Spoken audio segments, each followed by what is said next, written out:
सभी का बहुत बहुत धन्यवाद। आज की हमारी मेहमान हैं डॉक्टर सुमना कुमारी पांडा, एमडी होम्योपैथी। आज ये DHMO हैं कटक में, उड़ीसा में।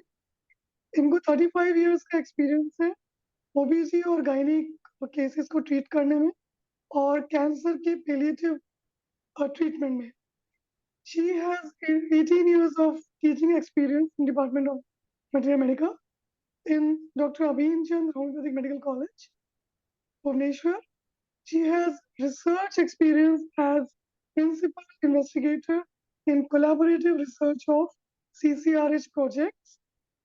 She has also worked as a resource person in various induction, training, and awareness programs. She has presented many scientific papers in national, international seminars organized by different organizations, including Liga. She has many publications, article publications, especially in IGRH and PubMed.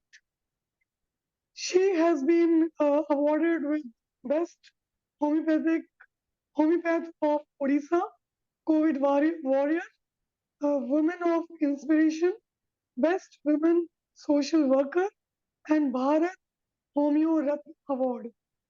Madam, हम आपका स्वागत करते हैं और आज आपका topic है utility of medicine of Ophidia group, Ophidia group के दवाइयों का प्रयोग का पहला भाग। मैडम, आप शुरुआत कर सकती हैं। Over to you. Thank you, ma'am. So, for your nice description about me. नमस्ते, सबको प्रणाम करती हूँ। पहले मैं आभार व्यक्त करती हूँ doctor M.K. Shahni ji and doctor Sanjay Singh ji. वो मेरे दोस्त हैं एंड हनीश सर मेरे टीचर रह चुके हैं मेरे पोस्ट ग्रेजुएशन पीरियड में। मेरा post graduation GD memorial Patna से था 2002 to 2004, and during that period I was lucky enough to Shahani sir मेरे टीचर थे। Really, as a seminar presentation, this is my first presentation in Hindi language में जो है आज मैं पहली बार बोल रही हूँ। सो सबको मैं रिक्वेस्ट करती हूँ कि आप मेरे साथ थोड़ा पेशेंस के साथ सुने, क्योंकि हिंदी हमारा डेली यूज का नहीं है। So still then I will try my best. मैं यथासाध्य चेष्टा करूंगी कि आपको बहुत ज्यादा हिंदी और थोड़ा थोड़ा इंग्लिश मिला के कंटिन्यू करने के लिए। चलेगा madam? Yes sir, yes ma'am, बिल्कुल ma'am. Okay, so coming ophidia group का आज क्लिनिकल एप्लीकेशन मेरा टॉपिक है। Now I am sharing my screen. तो मेरा टॉपिक है clinical applications of ophidia medicine. Ophidia medicine जितने हैं उनका क्लिनिकल एप्लीकेशन हम कैसे करेंगे उसके ऊपर आज का डिस्कशन है। सब उससे पहले हम जाने से पहले, टॉपिक प्रॉपर में जाने से पहले, मैं मेरा ग्रेटिट्यूड पे करती हूँ डॉक्टर हेरिंग सर को, डॉक्टर कॉन्स्टेंटाइन हेरिंग जी, जिनके लिए हम ओफिडिया चैप्टर्स पढ़ते हैं और हमारा डेली यूज में हम लगाते हैं। और वो ड्रग्स इतने अच्छे हैं इन ट्रीटमेंट प्रोसेस कि बहुत सारे केसेस, बहुत डिफरेंट टाइप्स ऑफ केसेस हम उसमें ट्रीट करते हैं और बहुत अच्छा रिजल्ट भी हमको मिलता है। सो हेरिंग सर ने, doctor Constantine herring, in 1828 28 July, so first proving of lachesis उनके द्वारा हुआ था। और उसके लिए उनका लेफ्ट अपर लिम्ब पूरे पैरालाइज्ड थ्रू आउट लाइफ के लिए हो गया था ड्यू टू प्रूविंग। और उसके बाद उन्होंने फर्स्ट ट्राइचुरेशन सुरुकुकु स्नेक वेनम से किया था एंड फर्स्ट डाइल्यूशन आल्सो उन्होंने किए थे। सो उसके बाद जो 1828 में आया था, वो प्रिपेयर हुआ था, वही कंटिन्यू नियर अबाउट 40 इयर्स के लिए, 40 साल के लिए वो कंटिन्यू हो गया। फिर उसके बाद फिर दूसरा सुरुकुकु स्नेक आया था। Excuse me, ma'am. Slide is not moving, ma'am. आप नहीं, I am not, I have not okay gone okay to slide okay it. Okay ma'am. Okay, so this is the intro. मैंने हम अभी इंट्रोडक्शन के बारे में बोल रहे हैं कि हेरिंग सर ने कितना तकलीफ, कितना करेज दिखाया, कितना कंट्रीब्यूशन हमारे साइंस के लिए किया, doctor Constantine herring. So every homeopath, सभी होम्योपैथ का वो नमस्या है, और उनका सबका ग्रेटिट्यूड डॉक्टर कॉन्स्टेंटाइन की हेरिंग के लिए, इसी प्रूविंग के लिए रहना चाहिए, एंड अभी रहा है। सो दिस इज द हिस्ट्री। अभी हम प्रोसीड करेंगे। सारे वर्ल्ड में हम देखेंगे जो नियर अबाउट 3,000 स्पीसीज है स्नेक वेनम्स, एंड उनसे ओनली 10 से 15% वेनमस है, मीन्स टॉक्सिक है, टॉक्सिक रिजल्ट देते हैं। 85 to 90% are non venomous. So snake venom के ऊपर बहुत सारा स्टडी ऑनलाइन अवेलेबल है, एंड एक स्टडी नेशनल ज्योग्राफी चैनल में दिखाया था 1 जून 2004 को, जो स्टडी जेनिफर हिल ने किए थे कि स्नेक वेनम में slow cancer growth, cancer tumour का ग्रोथ को स्नेक वेनम का कैपेबिलिटी है कि वो स्लो कर सकता है। ऐसे भी ऑस्ट्रेलिया में, टेक्सास में, एडिलेड में बहुत सारा रिसर्च वर्क उसके ऊपर हुआ है। एंड बोथ्रोप्स का वेनम भी मॉडर्न मेडिसिन के द्वारा चाइना में stroke, pulmonary embolism, myocardial infarction and post surgery bleeding के लिए भी यूज किया जाता है, जो लाइफ सेविंग ड्रग के हिसाब से भी यूज किया जाता है। इन कैंसर्स ऑल्सो केमोथेरेपी के हिसाब से भी स्नेक वेनम को यूज किया जाता है। एंड कोब्रा वेनम, जो इंडियन कोबरा है, उसका वेनम पावरफुल एनाल्जेसिक है, उस वो नॉन एडिटिव है, मॉर्फिन की तरह नहीं। सो वो बहुत ज्यादा कैंसर पेन के लिए भी उससे प्रिपेयर्ड मेडिसिन भी यूज किया जाता है। सो बहुत सारे प्रॉब्लम्स के लिए स्नेक वेनम से तैयार हुआ मेडिसिन यूज होता है। सो कॉमन होम्योपैथिक ड्रग्स भी वही स्नेक वेनम से है, जो हमको पढ़ाया जाता है, और हम क्लिनिक्स में उसका यूटिलाइजेशन करते हैं। वो मोस्टली लाकेसिस, सुरुकुकु स्नेक, पीट वाइपर्स, वाइपेरिडी फैमिली से है, और नाजा इंडियन कोबरा वो इलापिडी फैमिली से है। क्रोटालस में 2 ड्रग हमारा है, क्रोटालस हॉरिडस एंड क्रोटालस कास्कावेला, वो वाइपेरिडी फैमिली से है। सेंक्रिस कंटोट्रिक्स, जिसको हम कॉपरहेड स्नेक बोलते हैं, वो भी वाइपेरिडी फैमिली से है। बोथ्रोप्स लैंसियोलेटस वाइपेरिडी फैमिली से है। बंगारस पेसियोटस बैंडेड क्रेट, वो भी इलापिडी फैमिली से है। इलाप्स कोरालिनस, वो भी इलापिडी से है। क्लोथो एरियंस पॉप हेडर कॉमनली बोलते हैं, क्योंकि वो बाइट करने के बाद वो जगह का बहुत ज्यादा सूजन आ जाता है, स्वेलिंग बहुत ज्यादा होता है। सो वाइपेरिडी फैमिली से है। हाइड्रोफिस सियानोसिंटस इलापिडी फैमिली से है। वाइपेरा वाइपेरिडी से है। टॉक्सिकोफिस पग्नाक्स मोकासिन स्नेक से है। Madam, this slide is not moving. Now I have moved this slide, not moving. Not moving. It is clinical application of Opedia medicine. That first slide is there. So what to do? I am moving.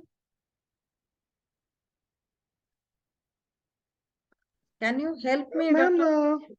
Ma'am आप इसको दोबारा upload कीजिए। आप stop करिए sharing और दोबारा start करिए। Okay, अभी दिखता है क्या? दिखता है। Yes, yes, yes. या, तो अभी मैं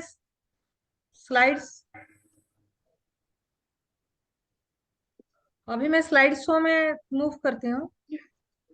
ओके अभी दिखता है क्या? ठीक है मैडम, दिख रहा है। करो करो। ओके, सब हम जब पैथोजेनेसिस ऑफ ओपीडिया में आए, तो पैथोजेनेसिस ओपीडिया बहुत इंपॉर्टेंट चीज है। अगर हम इसको समझ गए तो सारे ओपीडिया मेडिसिन का जो कॉमन सिम्टम्स है वो हमको समझ में आ जाएगा। और उसमें सिर्फ हम PQRS डालने का है, जो इंडिविजुअल मेडिसिन में है, और ग्रुप फीचर्स में भी PQRS है।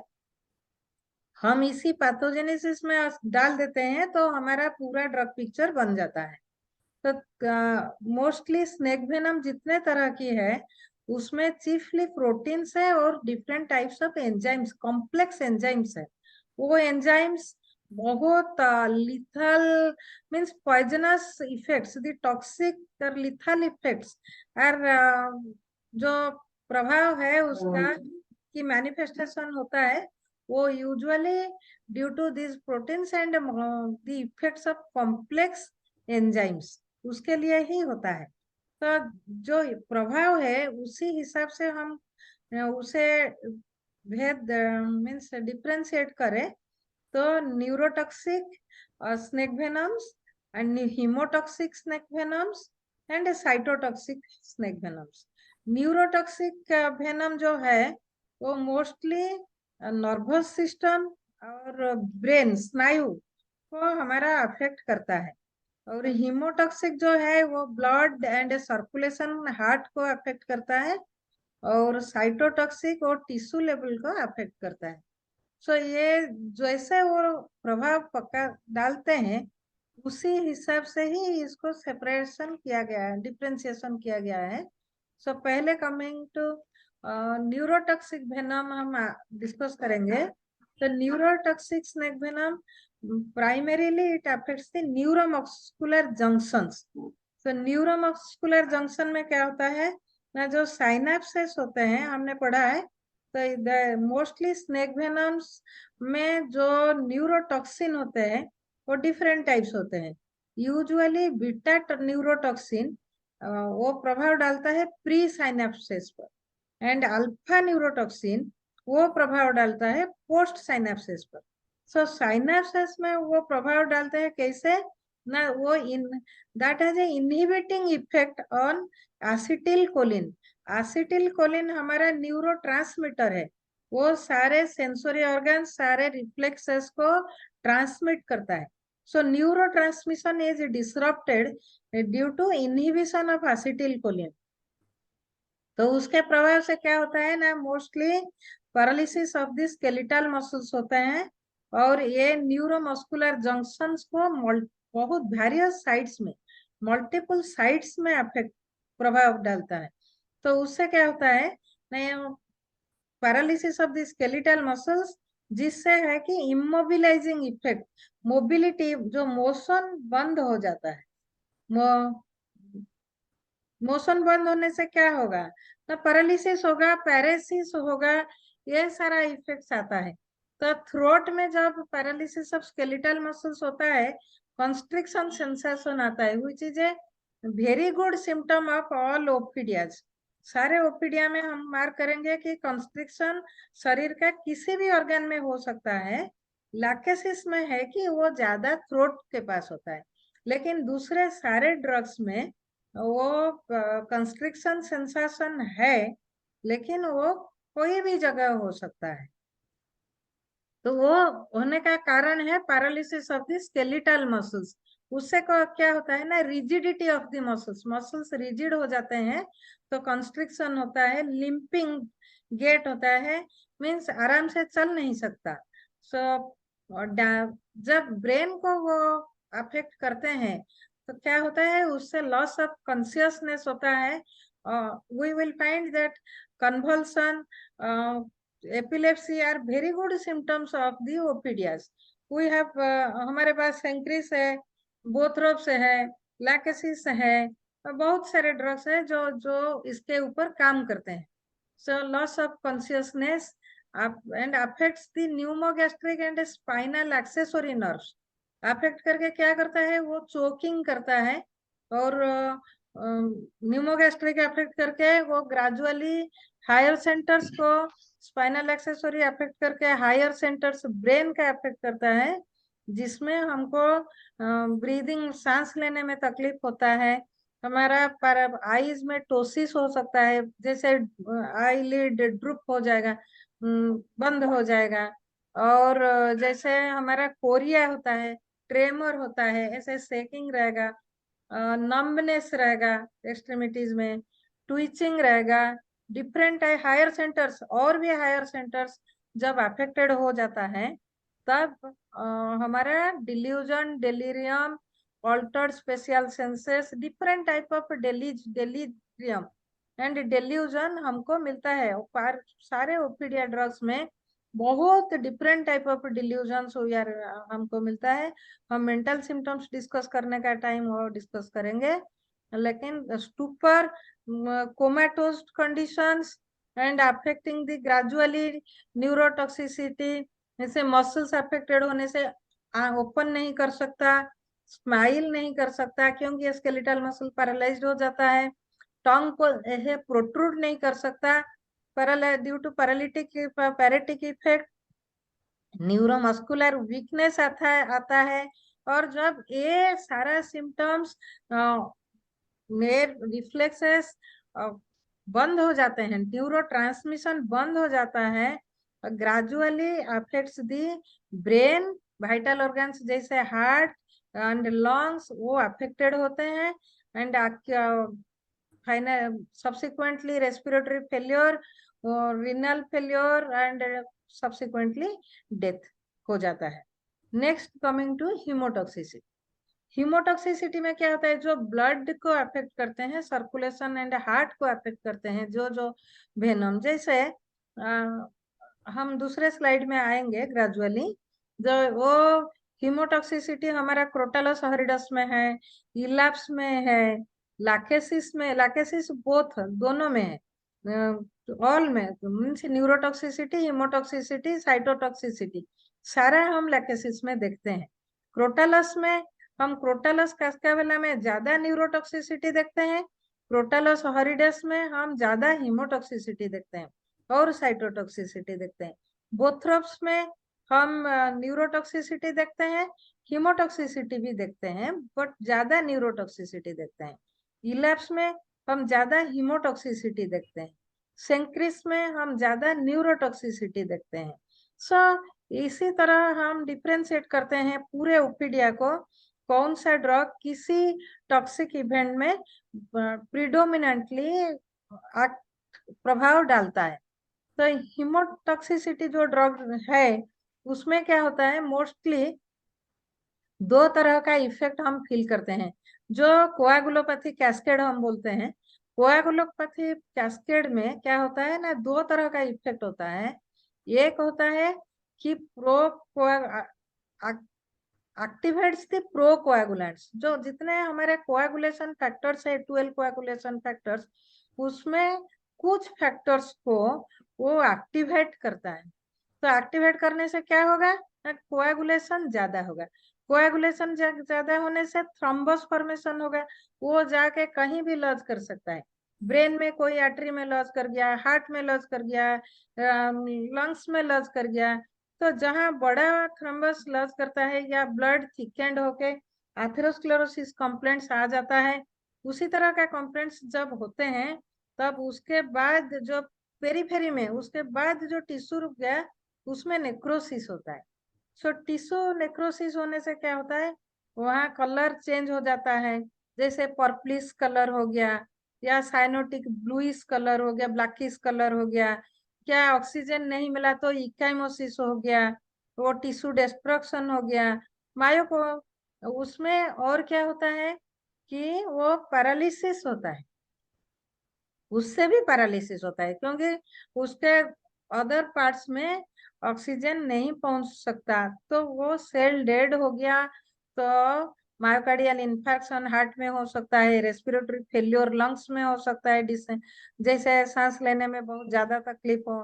ब्रेन में भी पैरालिसिस हो सकता है, ब्रेन अफेक्ट करके पैरालिसिस हो सकता है, ये सब हो सकता है। फिर और एक एक्टिविटी उसका है, थ्रम्बस लॉज करके, वो ब्लड वेसल के वॉल को भी बहुत स्वेलिंग होगा, उसके बाद बस करेगा तो लीकेज हो सकता है, लीकेज पैसिव ब्लीडिंग उससे हो सकता है। और और सेकेंड इफेक्ट क्या है, मैंने बोला कोएगुलोपैथी कैस्केड में दो होते हैं। एक हुआ प्रो कोएगुलेंट एक्टिविटी, जो कोएगुलेंट्स है उसको एक्साइट करके उनका काम बढ़ा देना, और दूसरा क्या हुआ ना, उनका काम इनहिबिट करना, इनहिबिटोरी थ्रू एंजाइमेटिक और बाइंडिंग मैकेनिज्म्स। उसमें क्या होता है, यहाँ में क्लियर किया है, तो प्रोकोएगुलेंट टॉक्सिन्स जाके एक्टिवेट्स प्रोथ्रोम्बिन एक्टिव। प्रोकोएगुलेंट से कौन कौन सा कोएगुलेंट एक्टिव होता है? Ma'am slide still not moving, slides आपके मूव नहीं हो रहे हैं। अच्छा, फिर मूव नहीं ये होगा। पैथोजेनेसिस ऑफ ओफिडिया अभी दिखता है यस मैम, ये अभी दिख रहा है। तो अच्छा, बीच बीच में थोड़ा कर्सर को मूव करने से शायद होगा।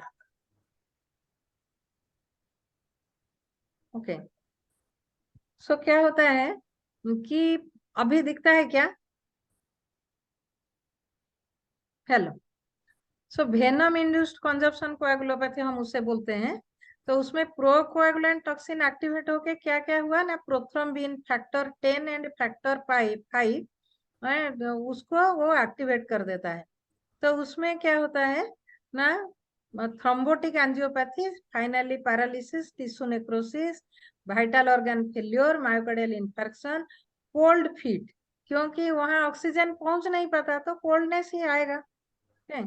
तो वहां नहीं, डिस्निया डिफिकल्ट रेस्पिरेशन होगा, तो वहाँ क्या होगा, हार्ट को ज्यादा जोर से पंपिंग करना पड़ेगा वहां ब्लड पहुंचाने के लिए। तो उससे क्या होगा, पल्पिटेशन होगा, गर्मी ज्यादा लगेगा, स्वेटिंग ज्यादा होगा, वीकनेस आएगा, और उसमें फैन चाहिएगा, ज्यादा हवा चाहिएगा, क्योंकि वहाँ गर्मी का महसूस भी ज्यादा काम करना पड़ता है हार्ट लंग्स को ना, तो ज्यादा काम कैलोरी बर्न होता है, तो वही होगा, लास्टली कोल्डनेस भी आएगा। तो रेस्पिरेटरी फेल्योर होता है, तो फाइनली डेथ भी हो सकता है। एंड सेकेंड वेराइटी कोएगुलोपैथी में होता है anti coagulant action. Anti coagulant action में क्या होता है ना, कोएगुलेशन फैक्टर्स जो है उसको इनहिबिट करता है स्नेक वेनम। जो वेनम में जो एंजाइम्स है, जो जो कॉन्स्टिट्यूएंट्स है उसमें, उसका प्रभाव से factor 9, factor 10 and the inhibition of thrombin, fibrinolysis, fibrin breakage होकर फिब्रिनोलिसिस, ये सारा होता है। अगर कोएगुलेशन नहीं होगा, क्लॉटिंग नहीं होगा, तो ब्लीडिंग होगा, तो इसीलिए एक्टिव ब्लीडिंग होता है। प्रो कोएगुलेंट टॉक्सिन्स में थ्रोम्बस फॉर्मेशन होके जो लीकेज होता है हम पैसिव ब्लीडिंग कहते हैं।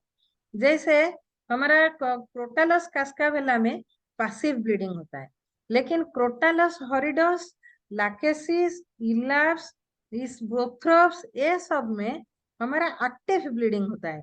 तो वहां का मैकेनिज्म है कि एंटी कोएगुलेशन इफेक्ट, जो फैक्टर 9, 10 को इनहिबिट करता है और थ्रोम्बिन को इनहिबिट करता है, फिब्रिनोलिसिस होता है। तो ब्लीडिंग बहुत ज्यादा हो जाएगा, तो हीमोस्टेसिस मेंटेन नहीं हो सकता, डिहाइड्रेशन ज्यादा हो जाएगा, डिहाइड्रेशन होने से एक्यूट रीनल फेल्योर होगा, उसके लिए सांस लेने में तकलीफ होगा, हार्ट में पल्पिटेशन बहुत जोर, टाकीकार्डिया, पल्स रेट बढ़ जाएगा, ब्लड प्रेशर बहुत ही कम हो जाएगा, शॉक की सिचुएशन हो जाएगा, साइनोसिस होगा।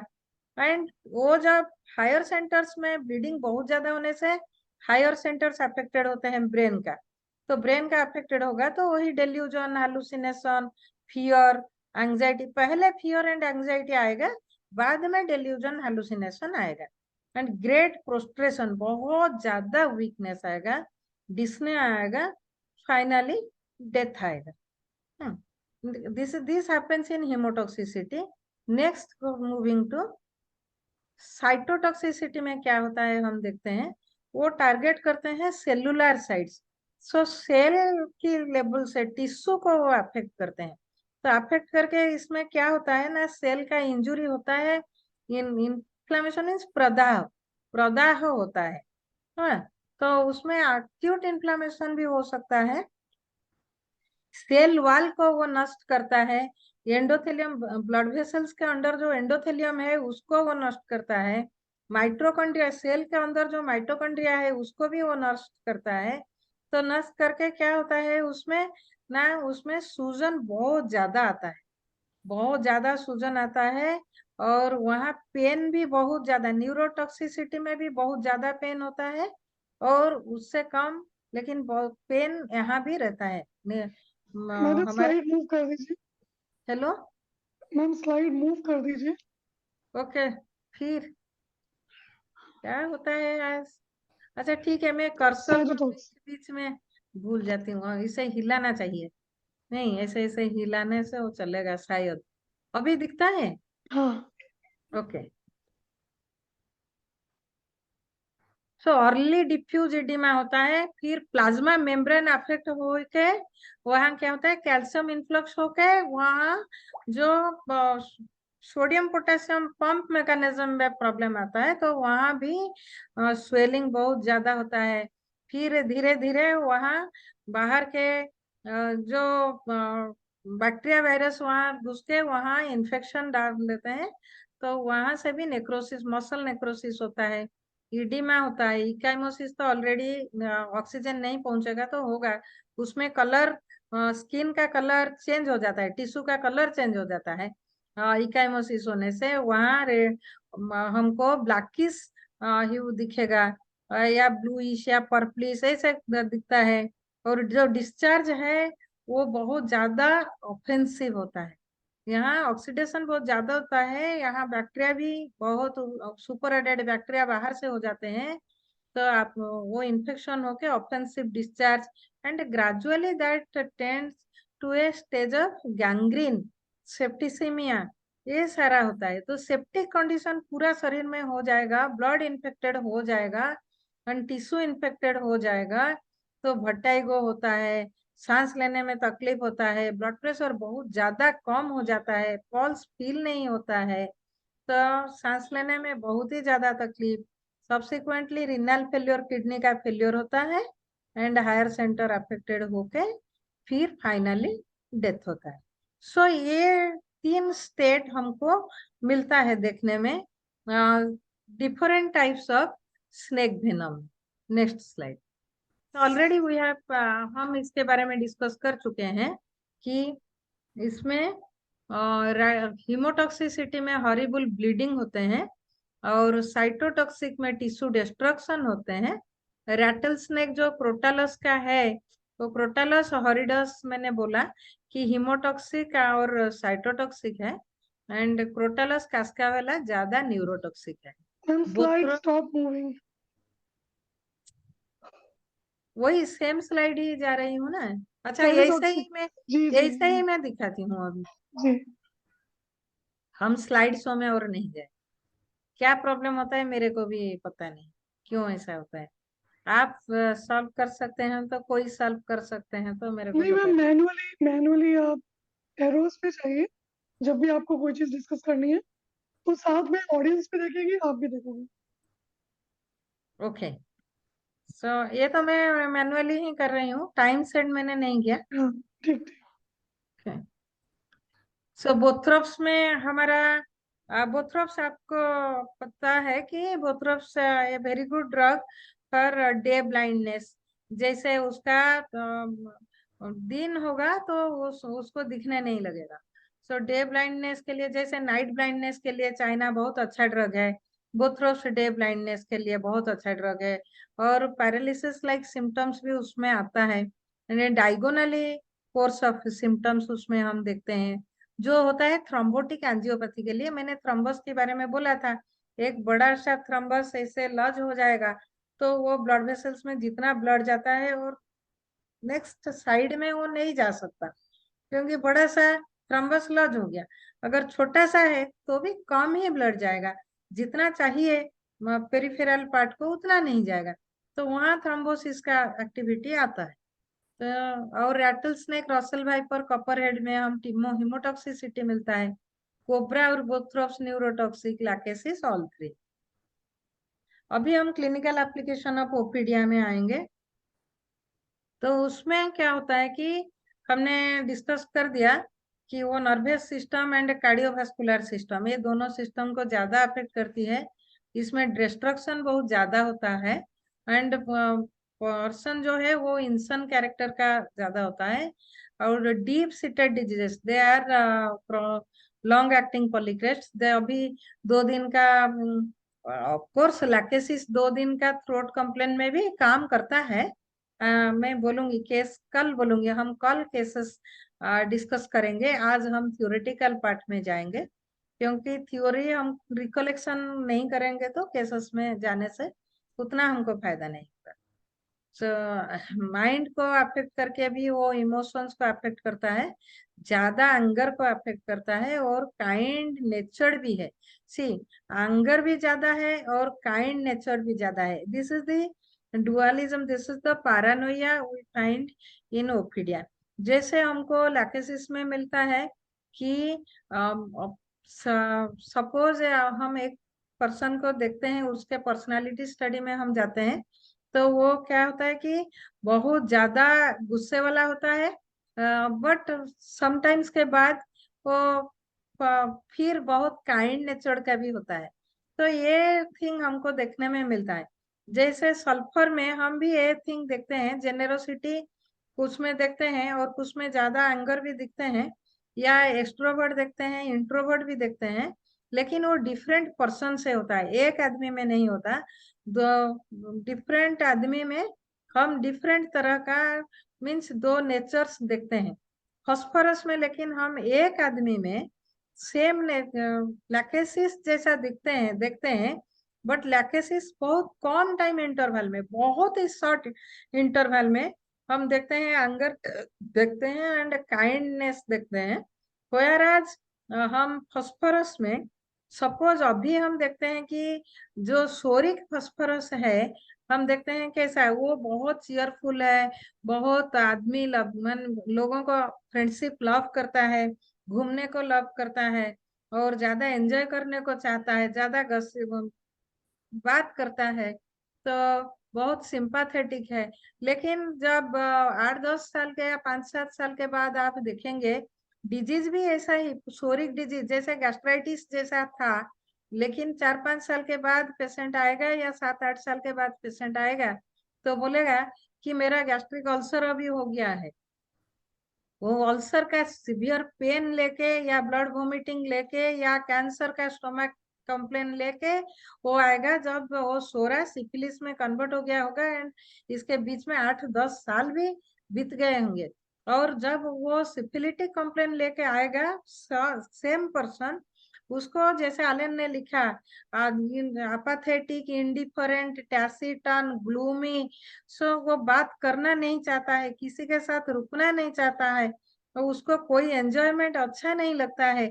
तो ये पूरा चेंज उसमें आया होगा, क्योंकि वो सोरा से सिफिलिस में चला गया है।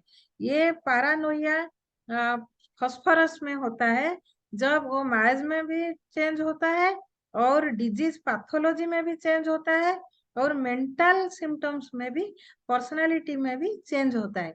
तो वो पैरानोया हमको फॉस्फोरस में मिलता है।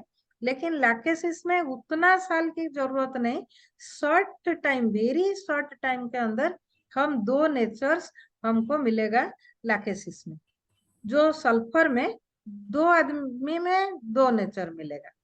सो हम जब क्लिनिकल एप्लीकेशन की बात करते हैं तो totality of the case, constitution हम थोड़ा जल्दी में जाएंगे।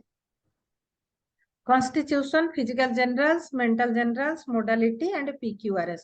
And मैथमेटिक एनालिसिस हम PQRS से भी मैथमेटिक एनालिसिस करते हैं, वो शायद हो सकता है पैथोलॉजी से भी हम करते हैं, प्रेजेंटिंग कंप्लेंट से करते हैं, मेंटल जनरल्स, फिजिकल जनरल्स से भी हम मैथमेटिक एनालिसिस करते हैं, और पास्ट हिस्ट्री, फैमिली हिस्ट्री से भी हम मैथमेटिक एनालिसिस करते हैं। सो फिजिकल अपीयरेंस हम ग्रुप का देखेंगे तो of course broken down constitution, of course mentally नाजा को छोड़ के और सब में उतना डिप्रेशन नहीं है। नाजा में डिप्रेशन हमको मिलेगा, लेकिन दूसरों में इतना डिप्रेशन मेंटली नहीं मिलेगा, बट फिजिकल स्फीयर में हम कॉन्स्टिट्यूशन इतना रोबस्ट कॉन्स्टिट्यूशन हमको नहीं मिलेगा। वो लीन एंड स्लिम है और थोड़ा लिथ है, आलसी है। सो फास्फोरस लाइक स्लिम दिखेगा, सिपिया थोड़ा लिथ आइडल है। सो उसी तरह से हमको लैकेसिस या दूसरे ड्रग्स भी ओपीडिया का मिलेंगे। Face anxious, bloated, dark red appearance हमको मिलेगा, जो लैकेसिस में भी मिलेगा, इलैप्स में भी मिलेगा, क्रोटालस में भी मिलेगा, और हमारा सेंक्रिस में भी मिलेगा।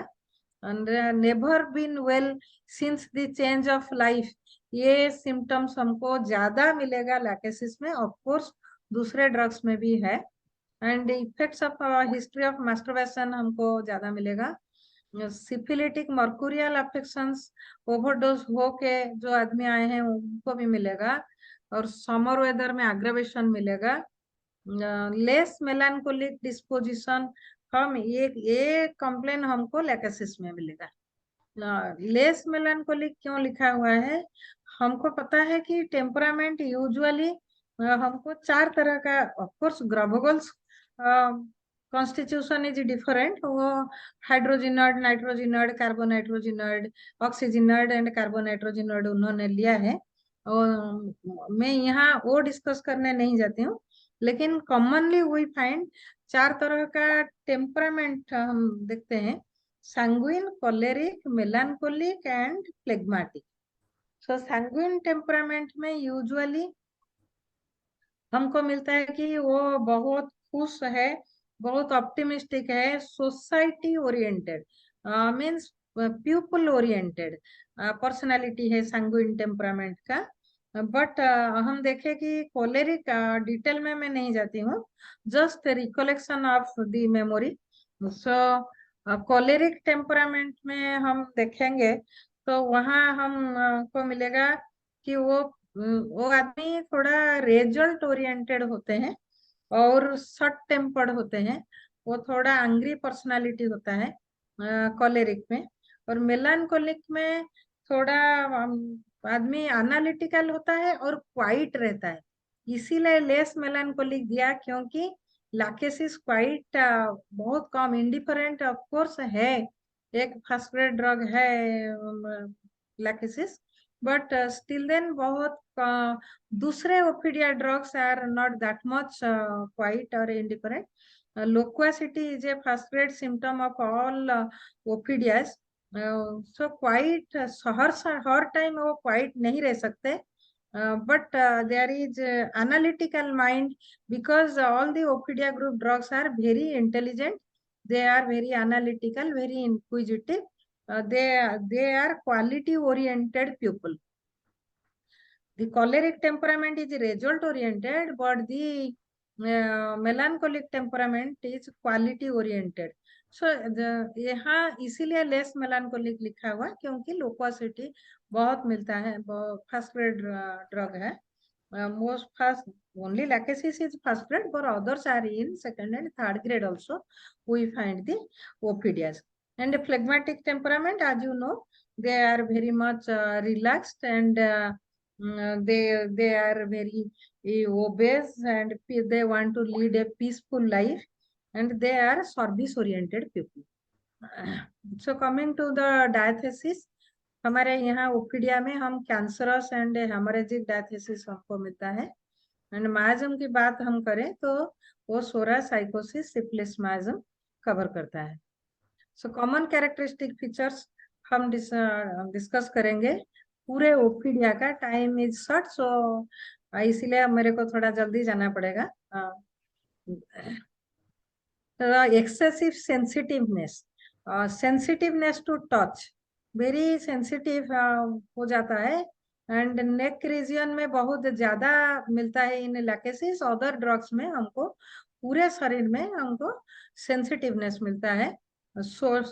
हम सोरनेस या टेंडरनेस एपिस्मेल या बेलाडोना लाइक हम सोच नहीं सकते, क्योंकि यहाँ सोरनेस नहीं है, यहाँ दर्द नहीं है, टेंडरनेस कोई भी दर्द नहीं है, बट कपड़ा भी उसको अच्छा नहीं लगता है। तो इसीलिए वो लोग mostly upper part of the body में ज्यादा फील होता है। और constriction sensation specifically in mucocutaneous junctions हमको मिलते हैं, जैसे थ्रोट में हुआ या रेक्टम में हुआ या एब्डोमेन में भी हुआ। ये कंस्ट्रिक्शन का सेंसेशन हमको मिलता है, जैसे कॉस्टिकम में है, नाइट्रिक एसिड में है, उसी तरह हमको यहाँ भी मिलता है। लेकिन ओपीडिया में, पूरे ओपीडिया में ये सिम्टम्स बहुत ज्यादा मिलता है, बहुत सारा ड्रग्स में मिलता है। ऑफ कोर्स सब में नहीं मिलता, फिर भी हमको सेंक्रिस में, इलाप्स में, बोथ्रोप्स में, लाकेसिस में ये सेंसेशन मिलता है, कंस्ट्रिक्शन सेंसेशन मिलता है। जैसे हार्ट की रीजन में कंस्ट्रिक्शन सेंसेशन होके पाल्पिटेशन हुआ, या थ्रोट में कंस्ट्रिक्शन सेंसेशन होके कोई टाई नहीं पहन सकता, कपड़ा भी पूरा टाइट नहीं पहन सकता। Of course nux vomica, China, Calcarea car वो भी टाइट कपड़ा नहीं पहन सकते, लेकिन यहाँ बहुत ज्यादा है। So left sidedness, left side mostly our drugs like हमारा लैकेसिस हुआ या फिर क्रोटलस हुआ, ये सारा हमारा सेंक्रिस हुआ, ये सारा लेफ्ट साइडेड है। ज्यादा ड्रग्स लेफ्ट साइडेड है। राइट साइड में भी हमारा Crotalus Cascavella right sided paralysis first grade drug है।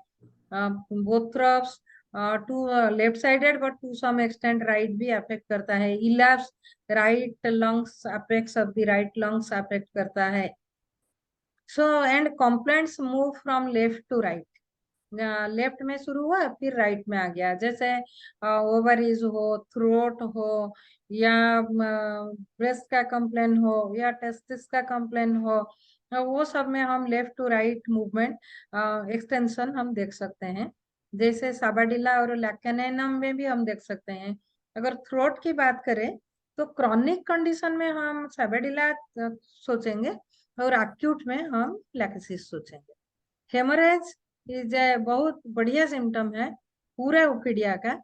सो हेमोरेज में हम बोलेंगे कि स्मॉल वुंड्स ब्लीड प्रोफ्यूजली, थोड़ा सा वुंड होगा लेकिन बहुत ज्यादा ब्लीडिंग होगा, उसमें हमारा लैकेसिस क्रोटलस एरिडस आएगा। हमारा उसमें आ जाएगा Arnica, Hamamelis, creosote, Secale cor, phosphorus are very good drugs.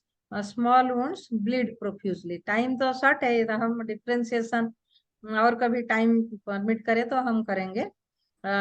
फिर हेमरेज में हमको और देखने को मिलेगा डार्क डिकम्पोज्ड फ्लूइड ब्लड।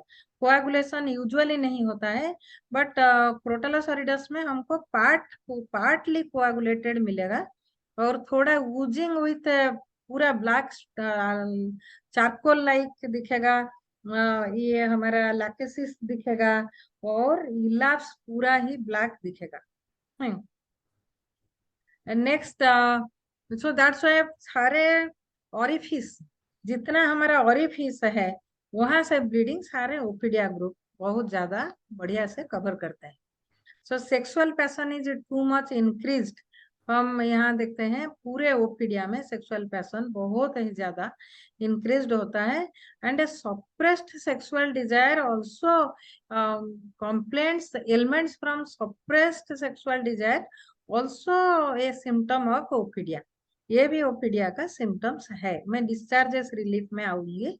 और मैलिग्नेंसी कैंसरस टेंडेंसी के लिए ग्रेट प्रोस्ट्रेशन के साथ, सेप्टिक कंडीशन के साथ, gangrene, discolouration of skin, dark purplish hue, ये सारा हम डिस्कस कर चुके हैं अंडर द पैथोजेनेसिस।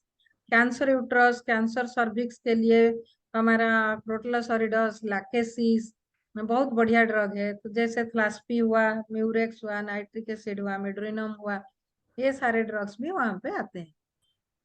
तो डिस्चार्जेस रिलीफ ये बहुत ही अच्छा सिम्टम्स है। तो physical and mental discharges relief, not only the menstrual discharge. In lachesis we find menstrual discharge relief, but in all ophidia group drugs we find physical and mental both the discharges relief. That's why the all ophidia group drugs are very loquacious. First grade drug lachesis we find loquacity, क्योंकि वो discharge हो जाएगा, mental discharge causes लोक्वासिटी, तो उसको आराम मिलता है। इसीलिए हेडेक भी होता है तो नाक से बह जाता है तो हेडेक को रिलीफ मिलता है, फिजिकल डिस्चार्ज। यहाँ हम सोच सकते हैं कि सोरा में जैसे है कि normal discharges relief in psora, and psychotic miasm का है कि अबनॉर्मल डिस्चार्जेस रिलीफ, वो साइकोसिस है।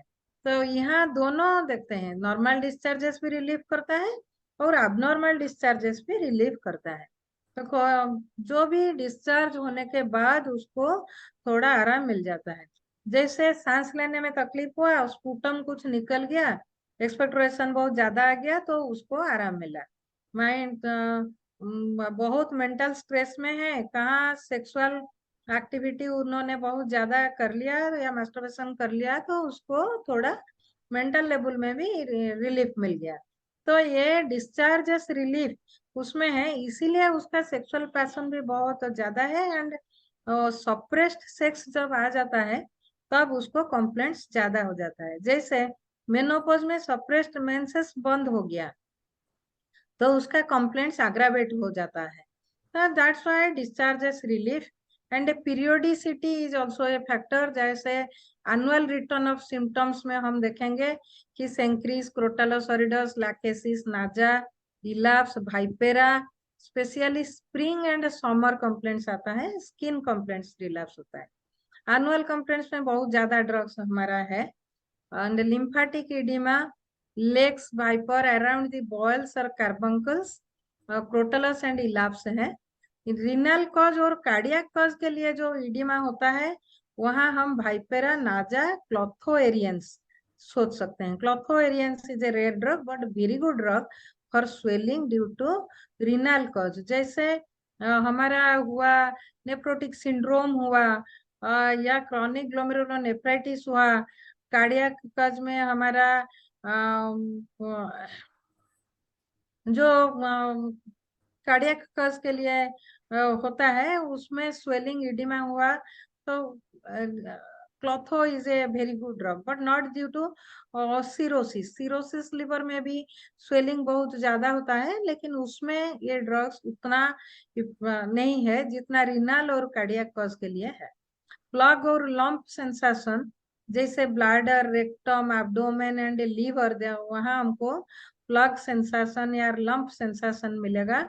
जैसे वो सीपिया में हमको मिलता है कि प्लग से ball like sensation in bladder मिलता है, ऐसे हमको यहाँ भी मिलेगा। अनवारंटेड प्रोस्ट्रेशंस, जैसे बहुत ज्यादा प्रोस्ट्रेशन होता है, sore throat, syphilitic sore throat, prostration out of all proportion to appearance of the throat, throat के लिए बहुत ज्यादा हो जाता है। थ्रोट में हम इंडिविजुअल ड्रग में आएंगे, जैसे sore throat relieved by relieved empty swallowing is very difficult in all drugs we will find, but liquid swallowing is difficult in case of lachesis, not in others. Nervous affection, madam, can I take another 2 minutes? You can take 5 minutes. Okay. So nervous affections, usually हमको spasm, convulsion, numbness, coldness of the extremities, trembling, paralysis, ये सारा मिला है। हमने pathogenesis में all this things discuss कर दिए हैं। लेफ्ट साइडेड पैरालिसिस हमारा आता है लैकेसिस, इलाप्स, और यहाँ मैं बोलूंगी कि nux precedes lachesis. Nux vomica is also a fast grade drug for left sided paralysis and nux precedes lachesis. Lachesis से पहले वो हम दे सकते हैं। एंड राइट साइडेड पैरालिसिस में हमारा आता है क्रोटालस कास्कावेला, क्रोटालस हॉरिडस, इलाप्स, ये सारा ओपीडिया का आता है। And tongue swollen, insufficient inside the mouth, protruded with difficulty, spatial sense altered, already discussed, mental restlessness, body sensitive, throat complaints, empty swallowing aggravates, liquids aggravates only in lachesis, but empty swallowing aggravates in our elapse. Okay. And solids are थोड़ा easier रहता है. Next, alcoholism. We find Ophidia group drugs are very good drugs like sulfuric acid, asaram, all these things. Cardiac affections, and AJA is a very, very good drug associated cardiac valvular disorders with associated with a temporal headache. And there is a peculiar symptom under mental symptoms. We will find that NAJA associated with a fear of rain. Under mental symptoms, we will discuss elapse and NAJA are very good drugs for fear of rain. Lachesis, elapse also incipient rheumatic heart disease के लिए बहुत अच्छा है. और general modalities में ओपीडिया group का night aggravation हमको मिलता है, स्लीप्स इनटू एग्रावेशन, जैसे हम देखते हैं स्ट्रामोनियम, सेलेनियम, स्पॉन्जिया, ये सब ड्रग में भी हमको सल्फर, यहाँ भी स्लीप इनटू एग्रावेशन मिलता है. And aggravation from waking on from sleep, spring and summer aggravation. So this is all about the characteristic features.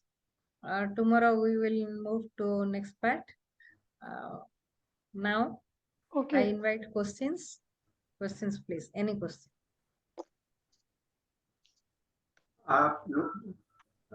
सोमना जी, Yes. आपका लेक्चर खत्म हो गया? यहाँ और एक बात मैं बोलना चाहती हूँ. रियली मोस्ट ऑफ द ओपीडिया group drugs are proving was done in 30th potency and more than 30th, above 30th potency, and NAJA is proved in lower, थोड़ा lower attenuation है. नहीं, आज के लेक्चर सर यहाँ मेरा खत्म होता है. कल I will go for the mental symptoms and the cases. Okay. तो आज का जो प्रेजेंटेशन आपने फिजिकल जनरल को लिया है और पर्टिकुलर को भी आपने कुछ टच किया है, बहुत इम्पोर्टेंट रहा है. आप अपना पीपीटी को अब हटा दीजिए. पीपीटी को हटा दूंगी? हाँ, पीपीटी को रिमूव कर दीजिए. अच्छा, ठीक है. अच्छा,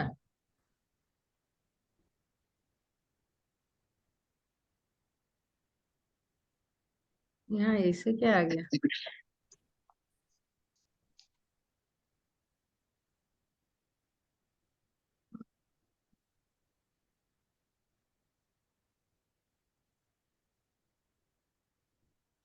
मैम नीचे ऑप्शन होगा स्टॉप शेयरिंग करके.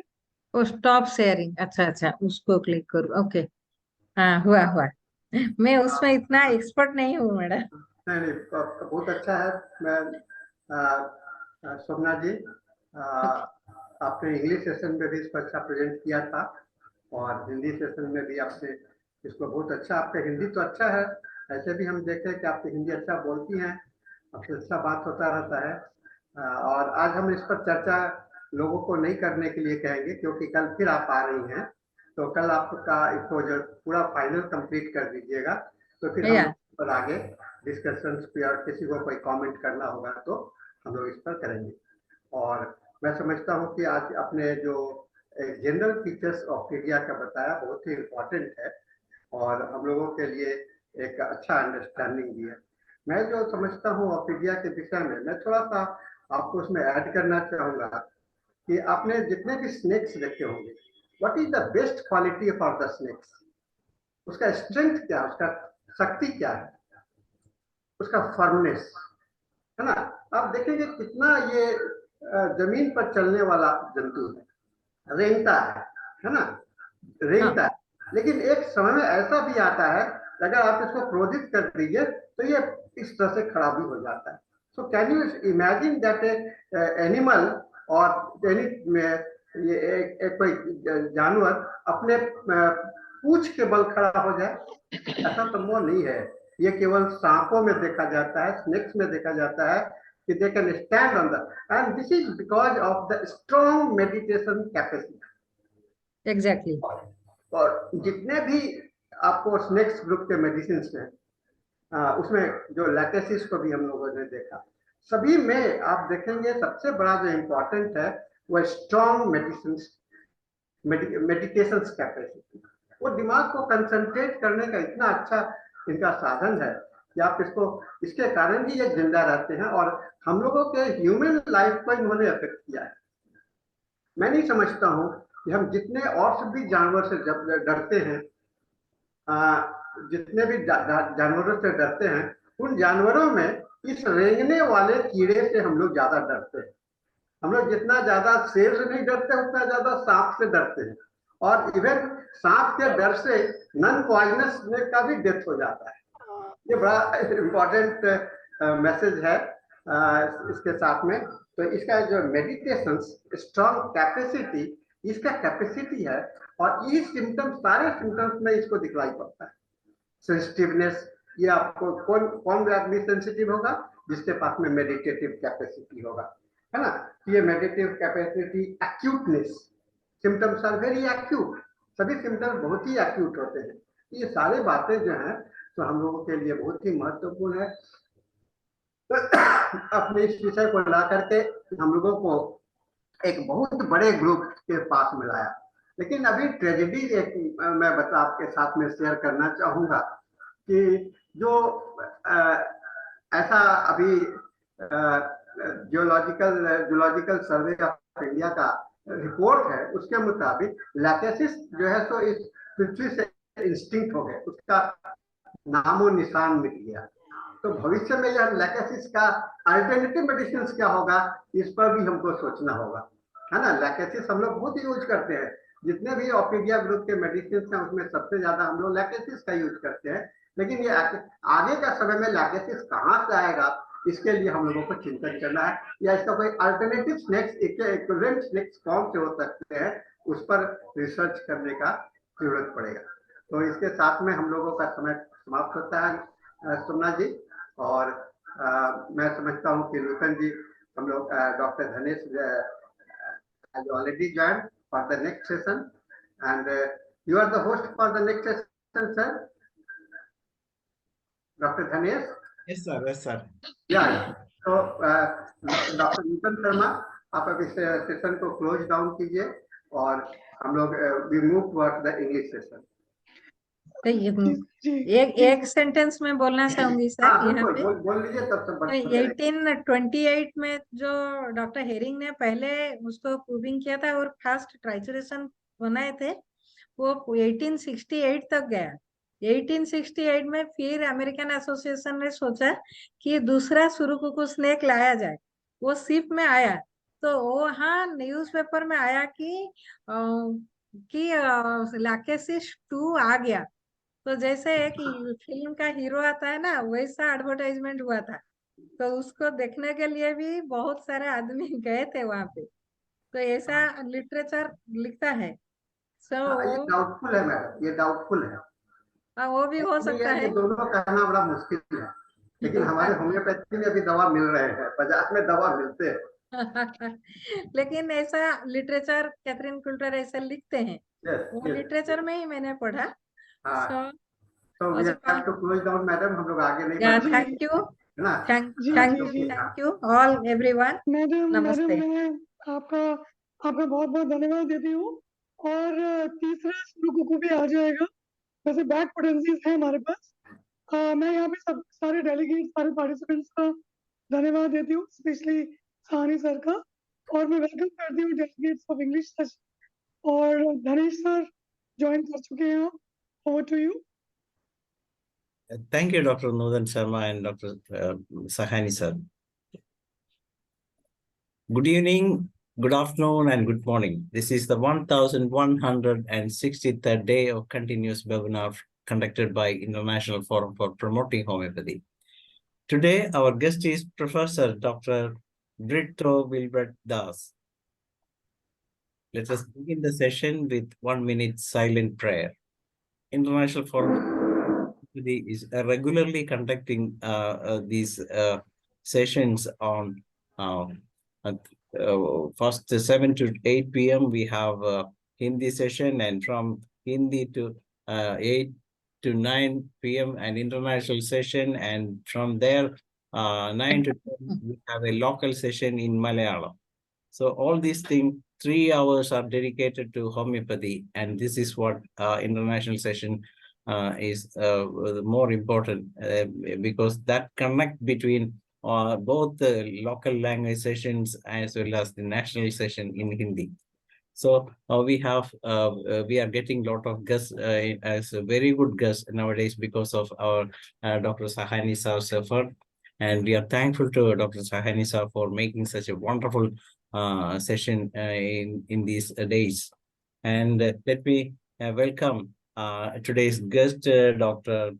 BRITTO WILBERT Das, who has completed MD in homeopathy and PhD, and is the professor as well as the vice principal of and HOD of Venkateswara Homeopathic Medical College Hospital, Chennai. And he has been working for the last 11 years as a vice principal in the college, and he is having wonderful practice at his Chennai clinic, and he is practicing in T Nagar, Chennai.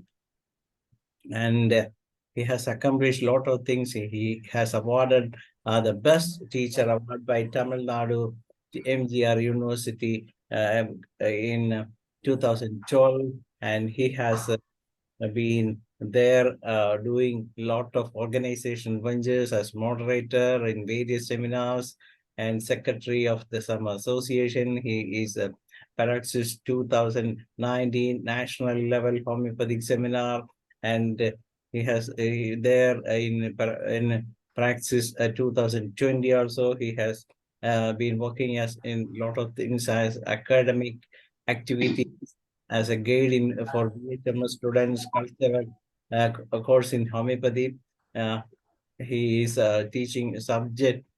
His teaching subject is homeopathic materia medica. Is a guide in STH program conducted by CCRH. And so many publications are made by him in homeo training, solid state of technology, homeopathy, the friend of health, like that. He has been working in the past as participated in mother and child healthcare program conducted by Ministry of Ayush 2009, participated as the chief guest in webinar on 7th International Yoga Day celebration organized by RI Gurivada in 2021. And today's subject is clinical utility of CONIFERA family medicines remedies in induration of tissue. So it will be a wonderful session. We are all hoping for the session to begin. Our guest has already joined. We proudly welcome Professor Dr. BRITTO WILBERT Das to this session. Thank you, sir. Good evening. Yes, everything fine, sir. You can begin. Okay, sir. Good evening, all. Today's topic: clinical utility of CONIFERA family in induration of tissue.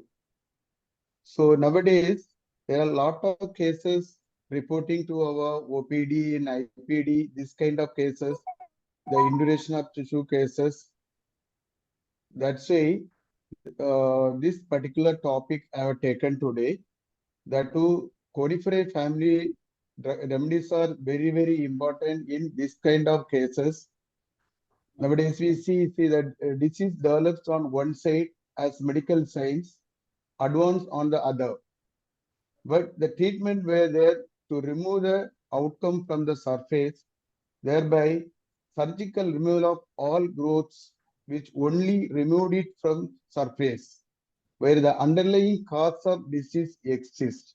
In homeopathy, the causes are removed by specialized dynamic medicines. From the literature, we knew CONIFERA family medicines are helpful in treating the indurations. Already we know about this induration, and especially the remedies like Thuja accidentalis, these kind of drugs very well worked in these kind of cases. That remedy belongs to this Coniferae family.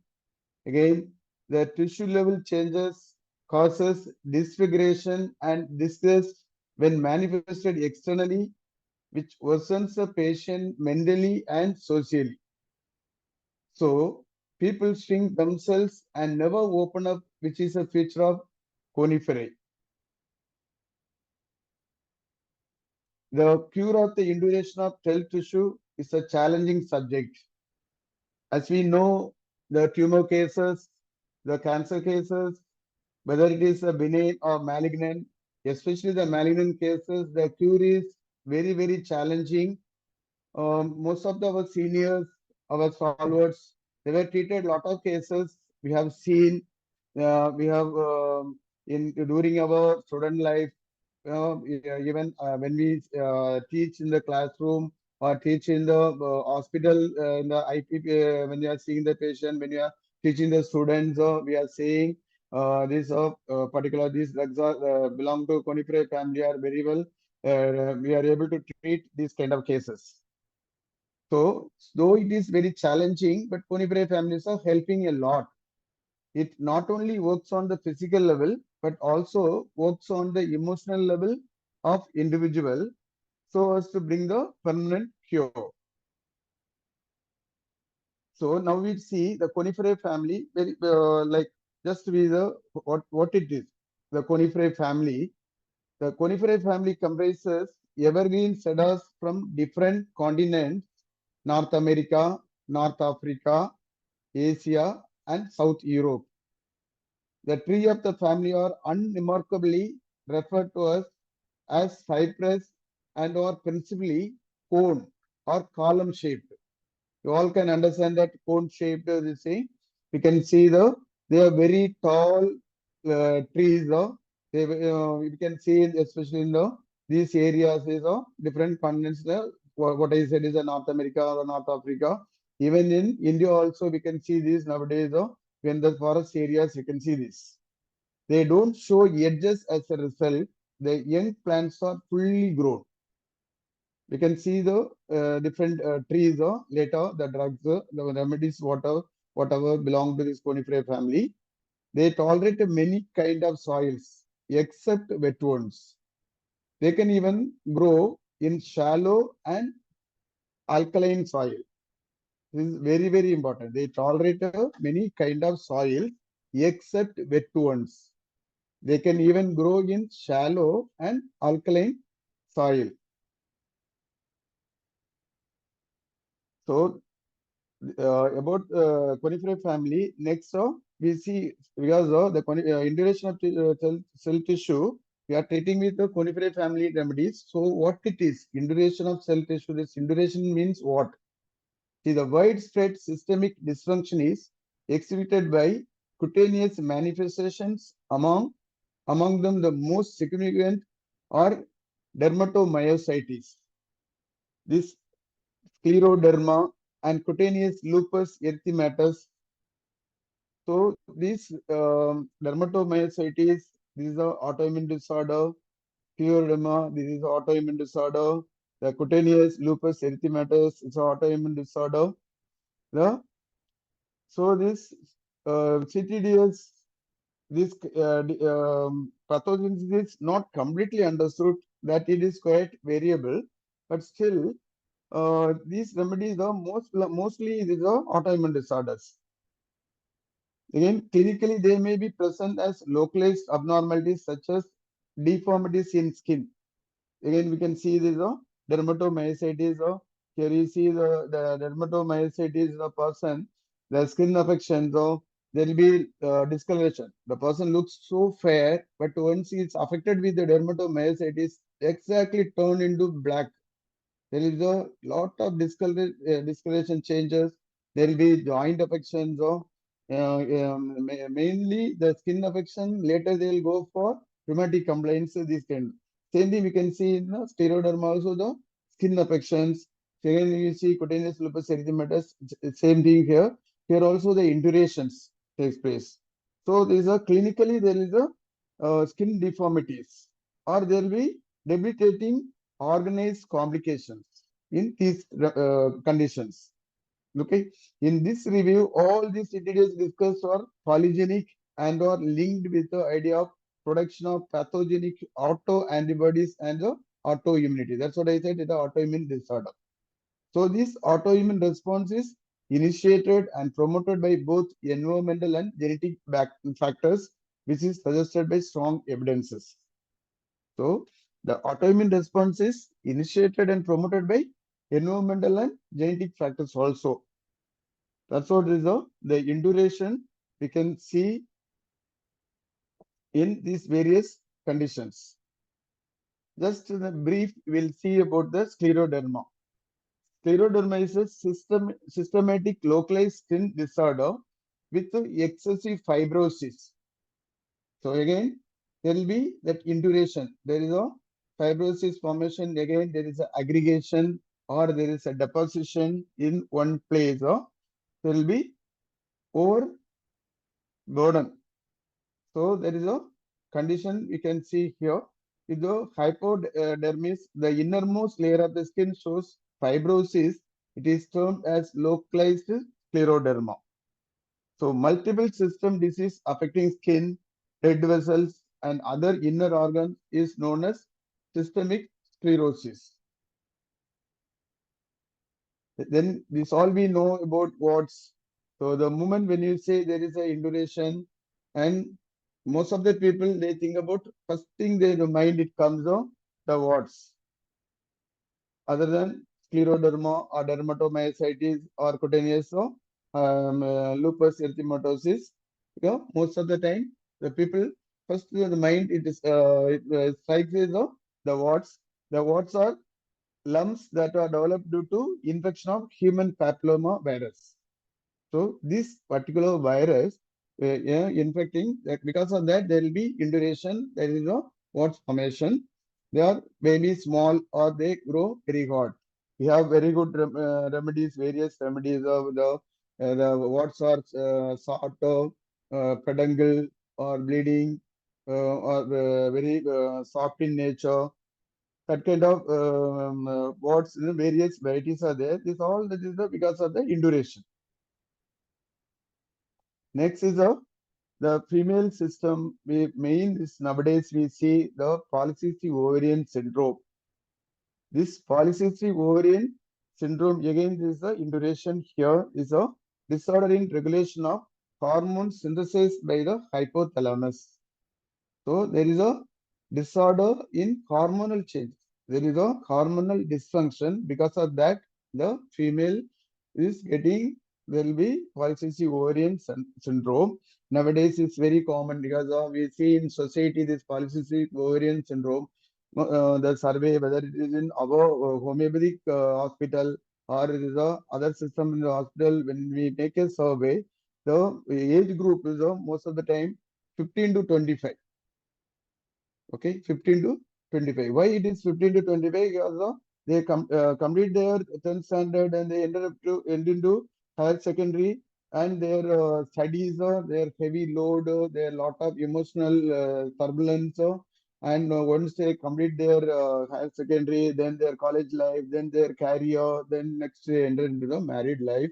Now this particular period, there is a lot of hormonal changes, lot of emotional turbulences.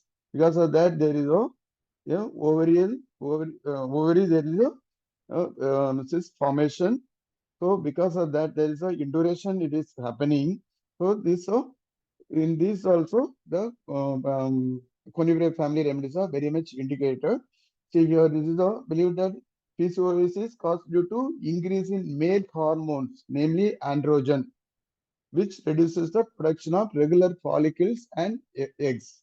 Because of that, these people, they're getting this particular illness.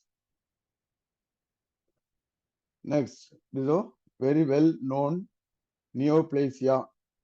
So neoplasia means the new growth or new abnormal cells. We know that is two types of benign and malignant. Okay, neoplasia is abnormal new growth of tissue which may be benign or malignant. And neoplasia also may be referred as neoplasm or tumor. The growth or neoplasm is abnormal and purposeless. So there is a even the grade we say there is a differentiated, well differentiated, poorly differentiated. This is a very poorly differentiated.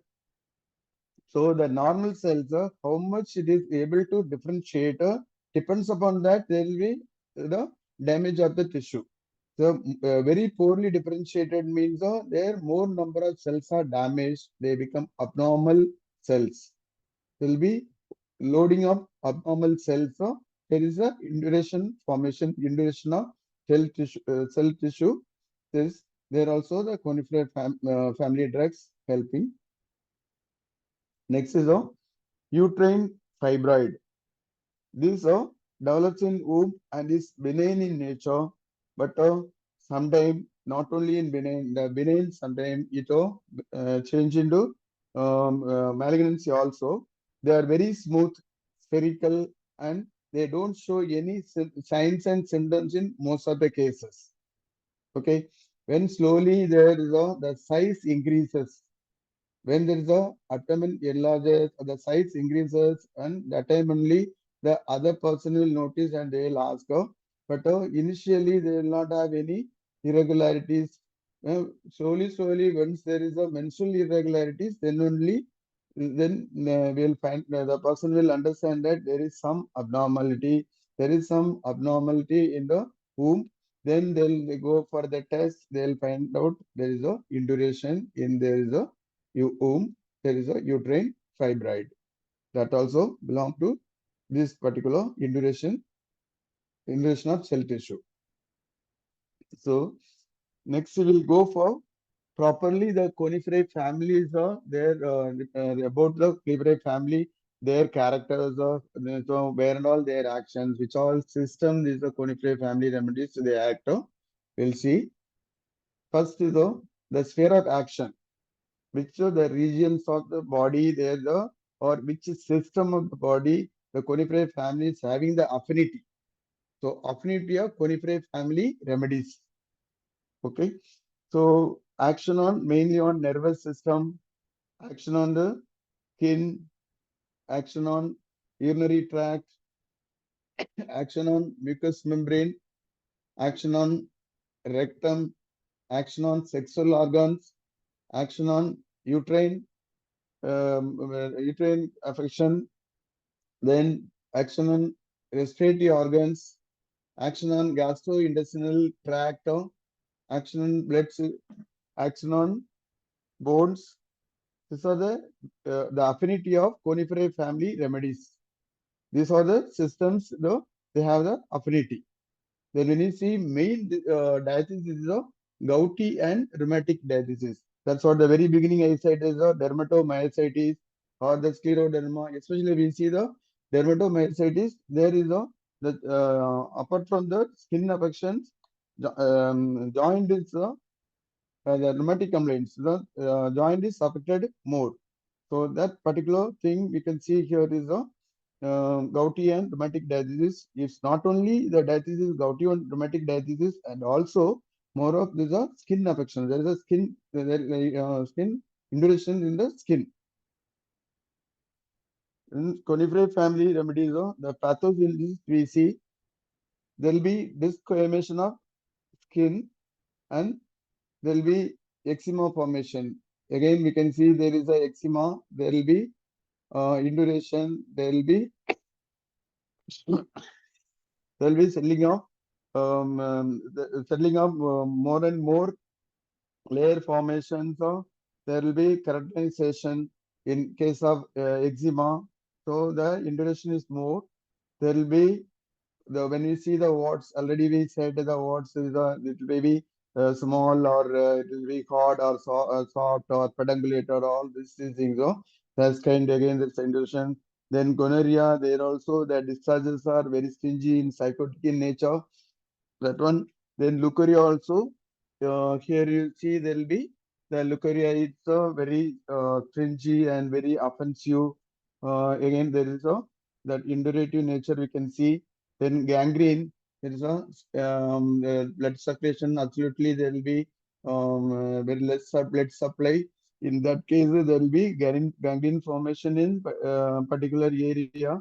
There also we can see there is a induration formation.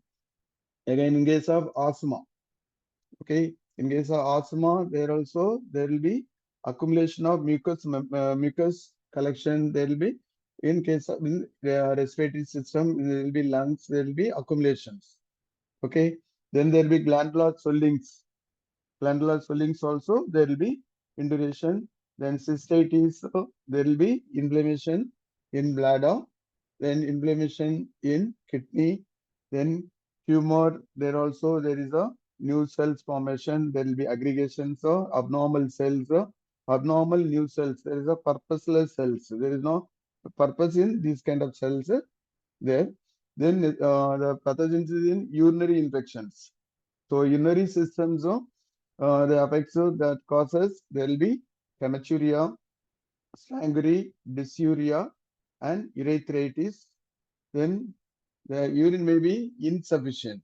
There will be less quantity of urine, that's output. The urine smells like violets, then gonorrheal urethritis. Then when we see the pathogenesis in female genital organs, dysmenorrhea, hemorrhages, uterine prolapse, ovarian tumors, and tendency to miscarriages.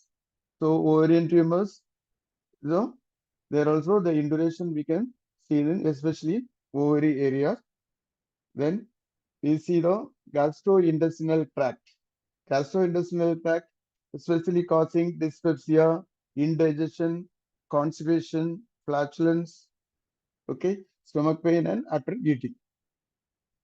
Then on skin, already I said discoloration of skin. Discoloration of skin, that is not only in eczema, even psoriasis also the discoloration we can see here. Here there will be ulcer formations. Already we said the words that urticaria, pustules, fissures, scaly eruptions, that is psoriasis, and cracks and itching. Then gouty and rheumatic affections, stiffness and pain in all joints, especially ankles, heels, and fingers. And respiratory system produces asthmatic affection. There will be cough, hemoptysis. Then in case of chronic bronchitis, also there will be collection of mucus. There will be in chronic bronchitis, there will be chest pain, and so again nasal polyp. That also is the aggregation of all that cells, collection of that all unwanted cells. That is called a nasal polyp. Then coniferae family remedies, they belong to which miasm? So this is a mainly psychotic miasm, but mainly psychotic miasm, but it is more of sauropsychotic, or it is a somewhat it is a tubercular. So saurosyphilitic also in a case also, but predominantly it is a psychotic miasm. We see predominantly psychotic features like benign tumors of any organs, and there will be gonorrhea in both sexes, urethral discharge, chronic leukorrhea, chronic inflammation of urogenital system. There will be tendency to abortion, damp weather aggravation in case of asthmatic complaints. There will be swelling of glands and joints, and various skin diseases like moist eczema, warts, and excrescence. These presentations, we can see in coniferae family remedies. So these features, psychotic features, we are seeing that. That's why it is predominantly it is a psychotic remedy. This family belong to psychotic miasm, and also at the same time you see, but also has tendency to hemorrhage epistaxis. There will be profuse uterine hemorrhages with abortions and so on. Tendency to cause gangrene and caries of bones. You can see here two things. See, there is a tubercular trend. There is a tendency to hemorrhage, that is axis, that is the tubercular trend, then uterine hemorrhages, these things, then abortions. But when you see the tendency to cause gangrene and carry is a more of syphilitic trend. So the syphilitic also there in Ifph family remedies, but more of psychotic nature.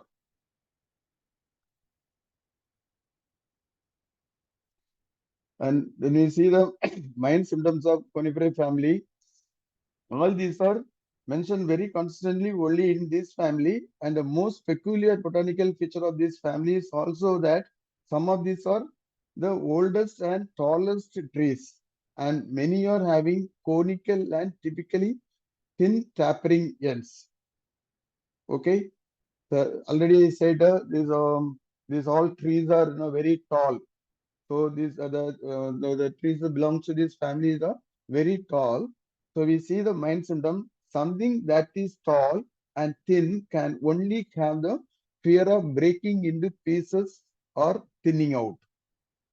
So this we can say is the doctrine of signature. The tree is very tall and very thin. So there is a fear of breaking into pieces or thinning out. This kind of feeling the person will have. Next, the botanical features like their longevity. They being the oldest trees on the earth, their ability to survive fire and other threats to life, tendency to grow and new from a single stem, therefore never being old.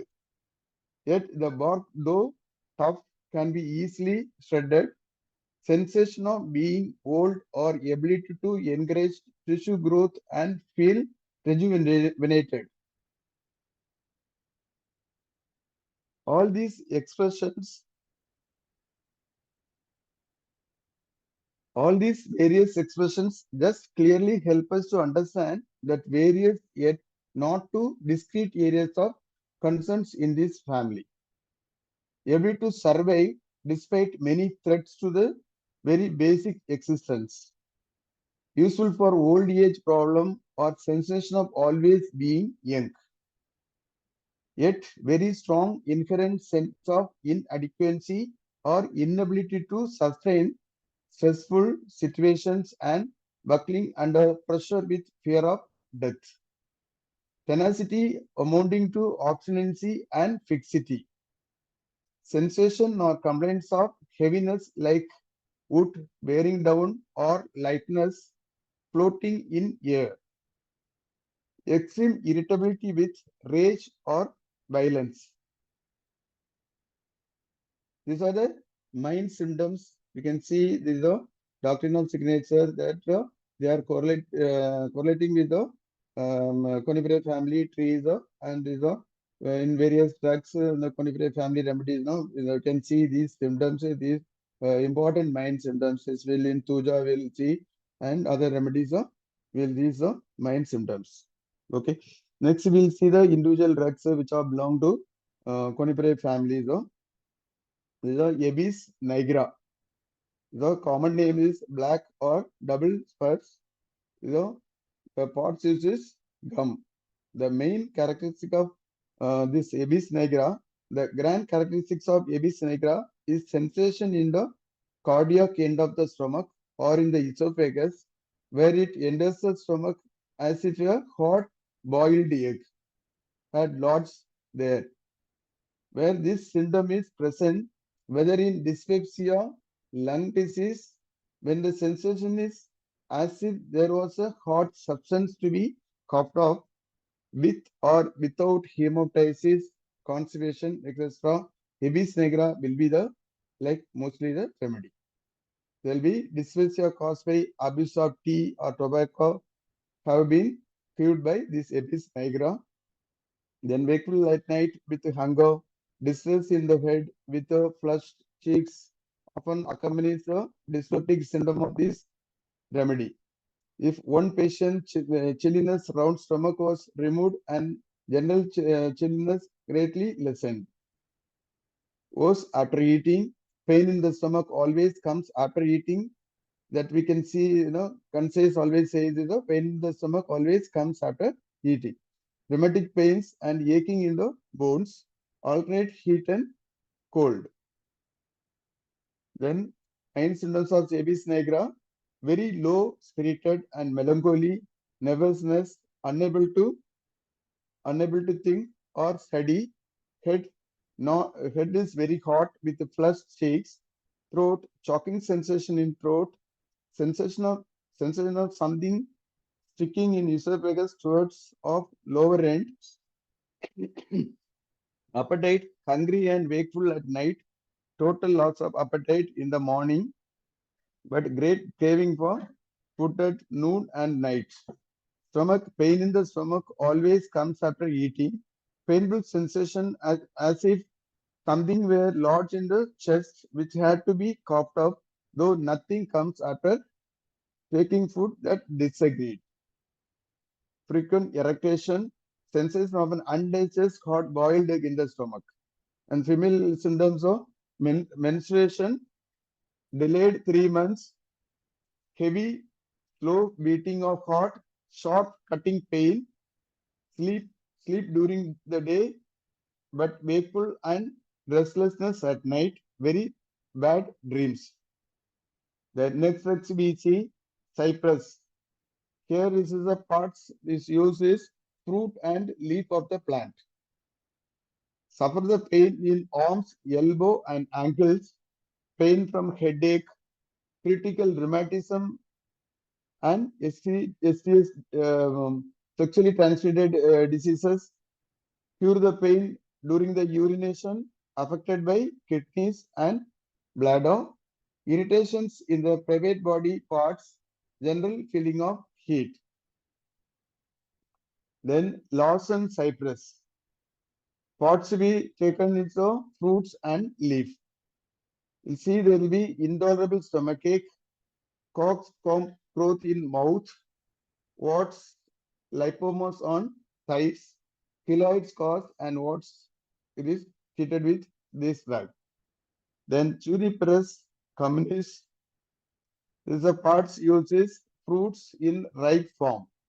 Will be inflammatory conditions of kidney, severe condition of blockage in bladder for urination, color of urine changes to violets, the condition excess blood in the blood vessels, Bright's disease, inflammation of the prostate, digestion problems, colicky pain, dysmenorrhea. Next is the red cedar. Here is a pot uses fruits. Mainly more blood supply to the kidney. More supply to the kidney.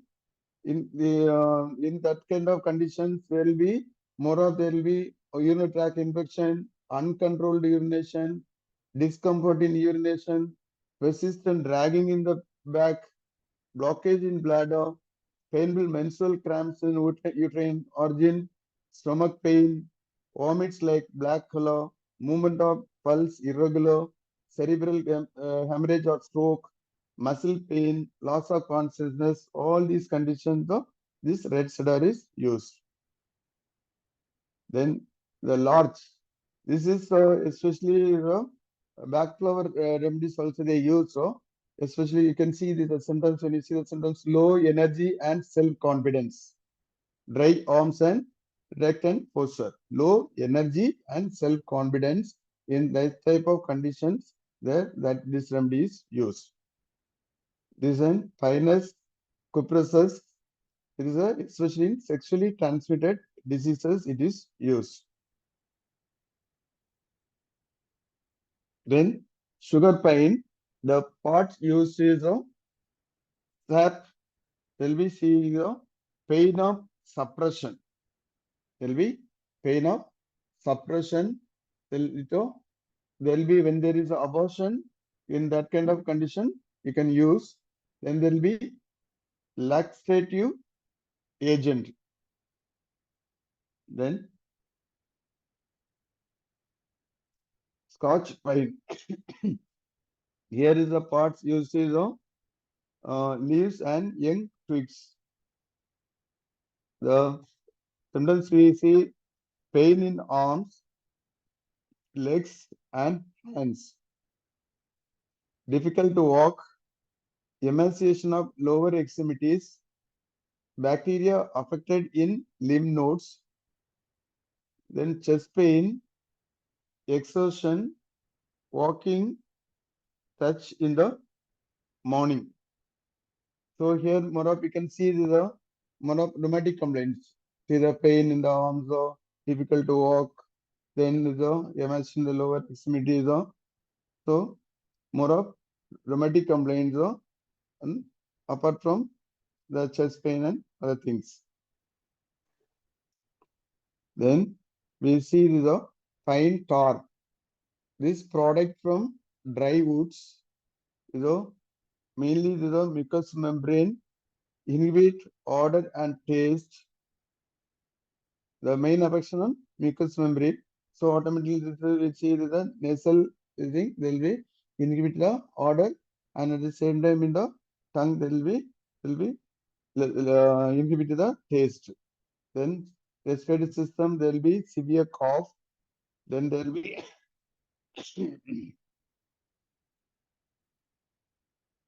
severe cough, irritation caused by influence.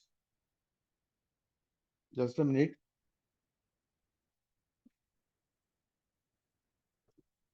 Low battery.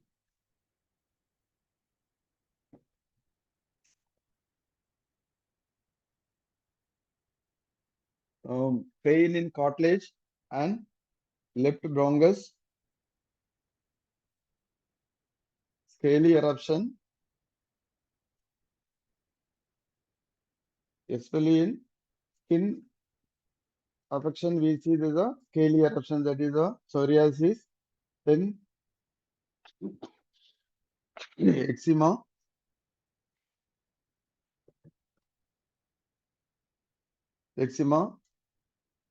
acne, alopecia.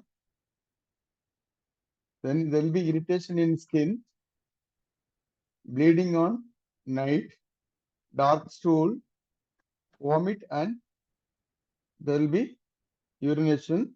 There will be continuous vomiting.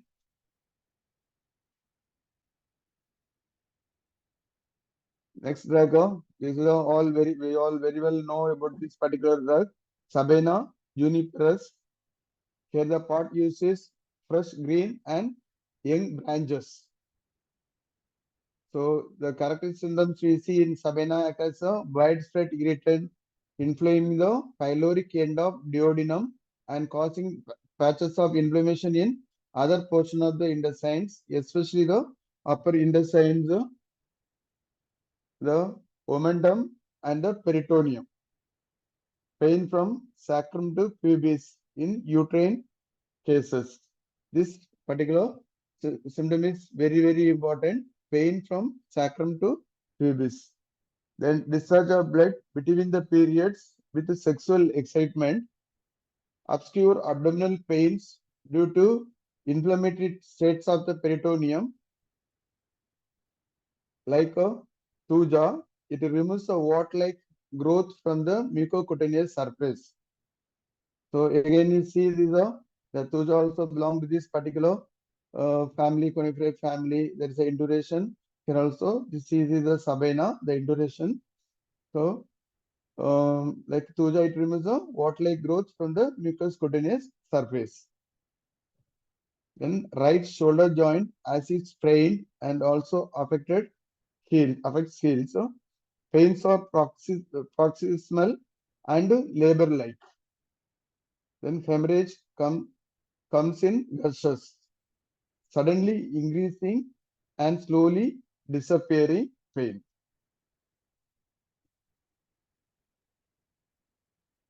Sequoia sempervirens. This is mainly this remedy is having affection on the skin. There will be itching and burning. That is a thing mainly we can mainly this remedy is indicated. This particular remedy. Then Taxus baccata. Here it is the pot use is berries. You see this the symptoms of hunger soon after food consumption leading to gastric illness. Then there will be nausea, then vomiting of bile fluid, cramps in stomach after each meal, large bumps on skin with itching, gout on the foot, unpleasant odor in sweats, cough with mucus after food intake, superficial cellulitis, rheumatic pain, pain in knees, hips and elbows, pain in back muscles. Then terebinthina chews. Here, lingual papillae loss in tongue. So, lingual papillae loss in tongue and albuminuria and renal pain. So, this terebinthina also is a very well-known remedy. Everyone knows about this particular remedy, especially the renal affections. That there will be albuminuria, renal pain. That's a typical tongue. There will be that lingual papillae. There will be loss in tongue. Then Tribindena oleo. Here is a common name is turpentine oil. This is used as a medicine for kidney and urinary bladder ailments. The symptoms treated are pneumonia, typhoid, burning stomach, and albuminous urine and renal congestion with leaking blood from kidney. Terbinthina is also used in removal of worms from gut. Tuja, this everyone knows about this remedy and every time we use this remedy as an intercurrent remedy also at the same time is a constitutional remedy like we use. We'll see this common name is northern white cedar. Pot uses fresh leaves and tiny green stems. Used to treat fleshy persons with dark complexion, illness caused due to side effect of vaccination, gonorrhea, articular rheumatism, impotency, living worms found in abdomen, severe headache, dizziness when eyes are closed, scaly dandruff, Tuja lobby. This is used to treat persons with mental illness and personality issues.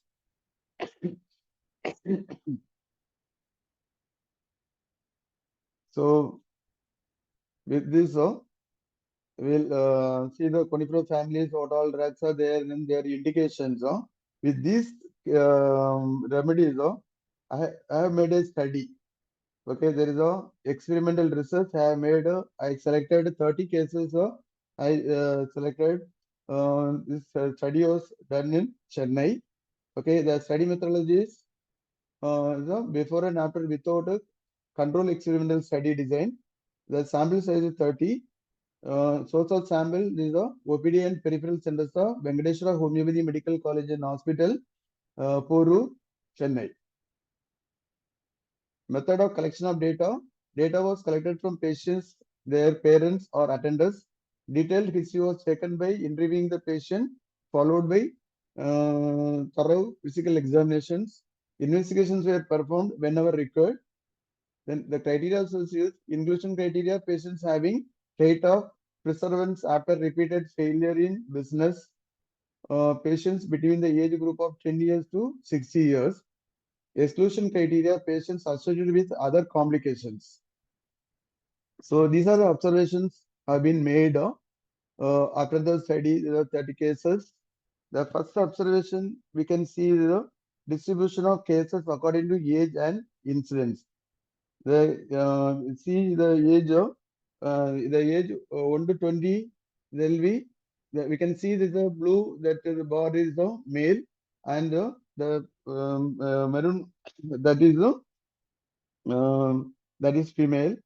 So 1 to 20, the male is very less and the female number of reported cases are more.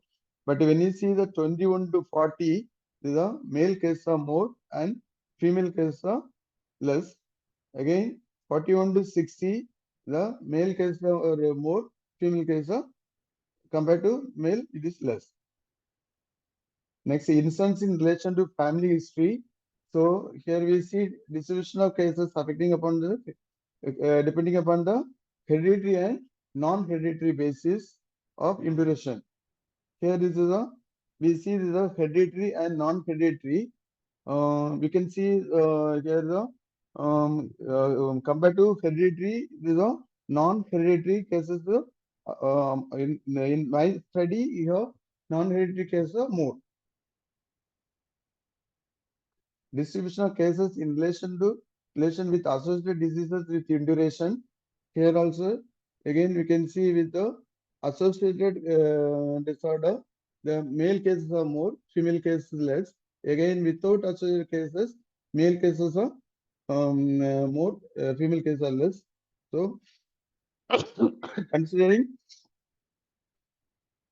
associated disorder, with the induration with the associated disorder, cases are more between associated and without associated. Then distribution of cases instance in relation to stress factors. So stress factors here also we can see with the stress factors it is not much. Without stress factors there are cases more, because we can see that with the stress factors 9 cases and without stress factors 11 cases. Then cases with the base of miasms. So I said already that psychotic miasm is predominant. Here we see the psychotic miasms is 13%, and psychotic is 46%, and syphilitic is 7%. Syphilitic is 20%.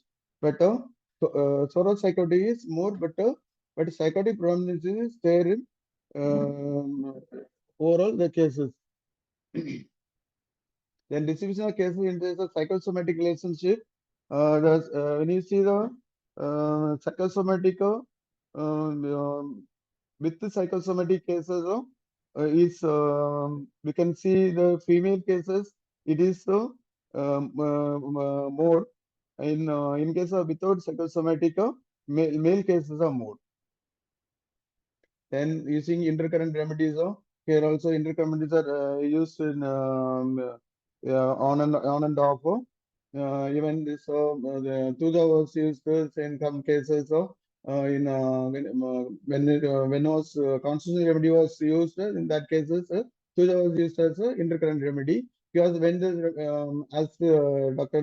M.L. Davle said, whenever the constitutional remedy is used and the case is not the remedy is selected well, and so it was not giving the desired result, there is some miasmatic block, and then you can give intercurrent remedy. In most of the cases, DHAS was given as an intercurrent remedy. Even natral self was given as intercurrent remedy.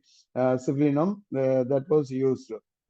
Then is acute remedies, as Dr. Gibson Miller said, whenever we are treating there is acute exacerbation, we are supposed to use the acute remedies. In some cases, it's very much necessary. So sudden acute remedies also used in between when we are using the CONIFERA family remedies. Then distribution of case in relation with the remission and exacerbations. There is also, we can see the exacerbations is more in female cases. Then overall we see this the course is the graphical nature. The score before the treatment, after the treatment, after the treatment this is the score is very less.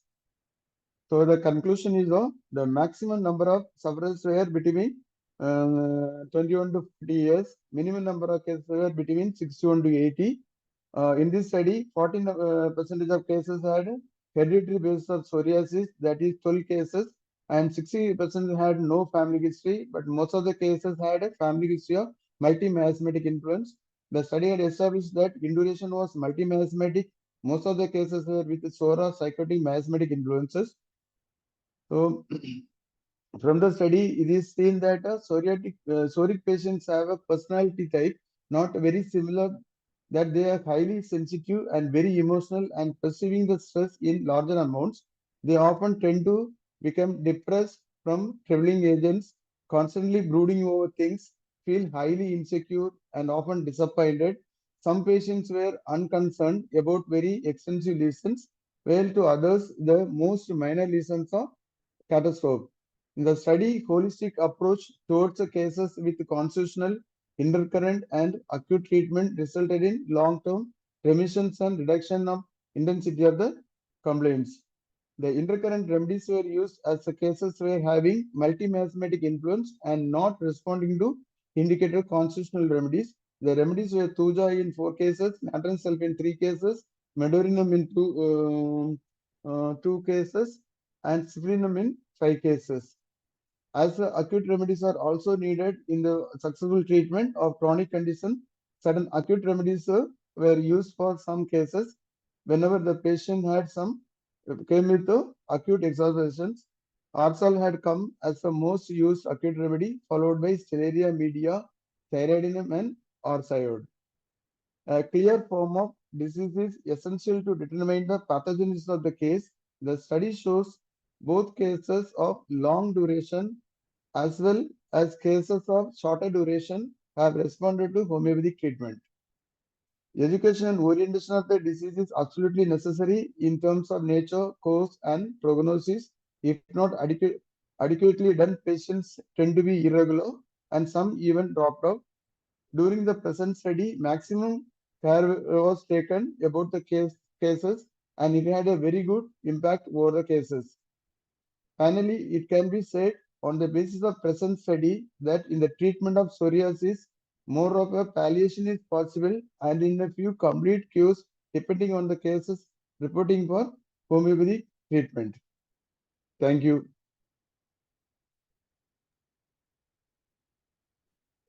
Thank you, sir. Yes, sir. It's really a very good session and really encouraging one also. You really show how important to study these remedies and their families, and why Thuja is a brilliant remedy in all those conditions, because this plant itself is fixed, very firm in the earth, and because of the firmness of this particular remedy, that's the reason why Thuja is working in such a wonderful way in these cancerous conditions also, or psychotic conditions also. Anyway, we can have a little bit discussion on the same. I invite Dr. RP into the session, and those who want to say a few words on the same can also have an interaction with Dr. BRITTO, Professor BRITTO. Yes, Dr. RP, what's your opinion on this presentation, and how do you think about the research work done by Dr. BRITTO in this area? I really appreciate my principal who has done this wonderful study over this. So this research work and the commitment over this study was really appreciating, and it is also a new learning for me also by listening. So thank you so much, sir, for the presentation. Thank you for all the. Thank you, sir. Yes, exactly. That's why a student as well as your follower has to say about this session. And that is, you have done a wonderful research work on the same also. That is really an encouragement. Being a PhD holder, you can make others also in that way, that homeopathy can be the beneficiary in that respect, because you people used to say that homeopathy is a pseudoscience, but we have evidence-based things with us, and the people like Dr. BRITTO can bring out such a brilliant research work to show the world that homeopathy is a paka science, it's a pure science, it is the best science. What's your opinion, Dr. BRITTO, sir? Really, it was very encouraging for me after doing this particular studies, and it is making me to do more and more, and making people to do when we study one particular family of drugs, or whenever we the group of drugs, like last session madam was talking about the Ophidia family, like the Ophidia family we all know, but still know those drugs you can go for deepest research work, like, and already we know the drugs, little more work with our students and other staff members, we can do this. More of research work is very much necessary for us, sir. Especially, maybe we need that. We have to prove ourselves. Because the other systems, no, they are always saying, where is the proof, where is the evidence? The more thing is the evidence-based study. That is more important, sir. Yes, what's your opinion on the students who are joining in homeopathy college? What's their attitude towards homeopathy now? Nowadays, it is very nice, sir. Yes, really, they are understood about homeopathy. Most of the people are they are taken homeopathic treatment already, and they know homeopathy. Very few people, because they didn't get other system.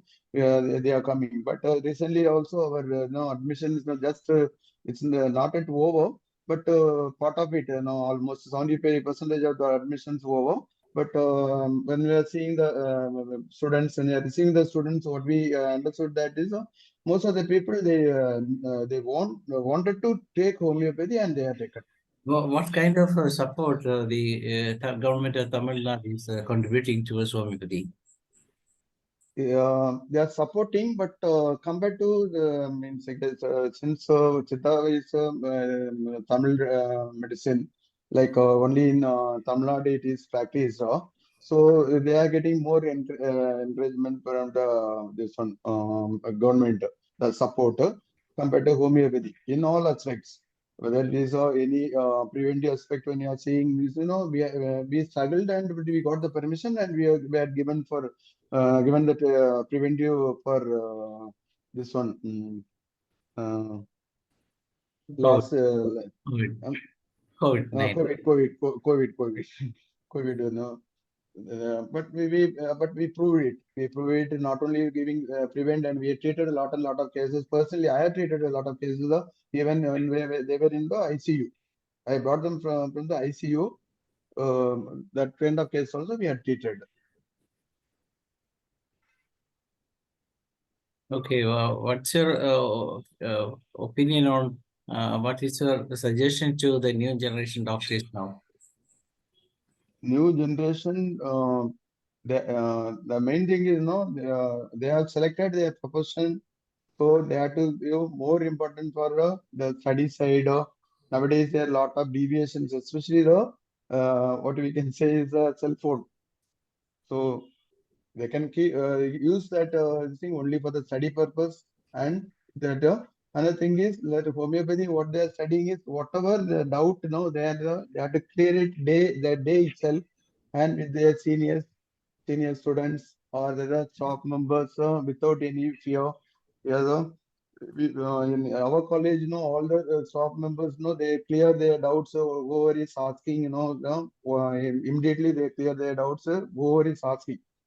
And any doubts means not only this asking, they'll ask if there is any doubts you have, please come forward and you ask and you clear it. That way we are encouraging the young generation, and in generation also they are very curious about the homeopathy, and very curious in the studies also. Okay, sir. Like there are a lot of questions we are getting from the students, lot of questions, and the genuine students. That's what now present our first years are there. Our first year staff, they used to say, no, very genuine questions they are asking. What's your opinion on our international forum for promoting homeopathy? This forum was formed at the time of COVID to meet doctors from all over the world. And yeah, that was useful, and students, a lot of people will come there that time. Okay, sir. I think it's a time to wind up. I invite Dr. Bob Lim from Malaysia to say a vote of thanks to this session. Dr. Bob Lim, you can speak. Hello. Namaste. Wali. I can speak a little bit of Tamil in Malaysia. Welcome. Yes. Thank you. It's a very, very good insight into this coniferal family. And it's something quite new for us because we only use a few of these coniferal family like India and all these things and this. But you have do a lot of research, and I think you have done a very, very, very good job in detailing all the characteristics of this coniferal family and in relation to the induration. So also you have a statistic about the cure cases from this coniferal family. Then we hope that you can share a few case taking on the next webinar with us, so that we can learn more from you. How you approach the cases, is it? Using that your method, your methodology. I think this is a very, very good insight and informative webinar today, and you have presented it very, very clear and very, very well. And so I would like to say a very big thank you to you on behalf of the Ifph. Then we'll hope to see you again. And I think the Diwali is coming next week. Some of you might be celebrating, and also most of my Indian friends in Malaysia also quite busy now preparing for the Indian New Year in Malaysia. We have the Diwali here also at the same time. So thank you once again. Thank you, Dr. Boblim. And tomorrow we will have a session from Dr. Sandhya Kalidas, and she will be talking about clinical utility of homeopathy in the management of reproductive tract infection, infertility. With that, BRITTO sir, do you want to say anything? Yeah, I just want to thank everyone. A very good opportunity people gave me. Really, I'm very thankful to you. Special thanks for Dr. M.K. Sagani sir. Actually, when I was taking this particular topic, I just asked him, sir, shall I take this topic? And he only framed and gave me, this particular topic is very, very useful for your study. So you please take this and you make a very good study. He helped me a lot in this particular study. So the special thank for Dr. M.K. Sagani sir. Okay. Thank you, sir. Thank you, everyone. Thank you, Professor Dr. BRITTO. And with that, we come to the end of the session 1160. And now it's over to Dr. P. Shaila to moderate the Malayalam session in our local language. Thank you all. Thank you. Unmute, Doctor. You are co-host. Thank you, Dr. Dhanesh. എല്ലാവർക്കും നമസ്കാരം. ഇന്ന് IFPHന്റെ 1163 ദിവസമാണ്. ഇന്ന് ഈ Malayalam section പ്രോഗ്രാമിൽ നമ്മുടെ അതിഥിയായി എത്തുന്നത് ഡോക്ടർ രാജേശ്വരി CL ആണ്. ഇന്ന് ഈ പ്ലാറ്റ്ഫോമിൽ എത്തിയിട്ടുള്ള എല്ലാ ബഹുമാന്യരായ ഡോക്ടേഴ്സിനെയും ഹോമിയോപ്പതി സ്നേഹികളെയും സ്റ്റുഡൻസിനെയും എല്ലാവരെയും ഞാൻ സന്തോഷപൂർവ്വം സ്വാഗതം ചെയ്യുന്നു. ക്ലാസ്സിലേക്ക് കടക്കുന്ന മുമ്പായി ഒരു നിമിഷം ഈശ്വര പ്രാർത്ഥന.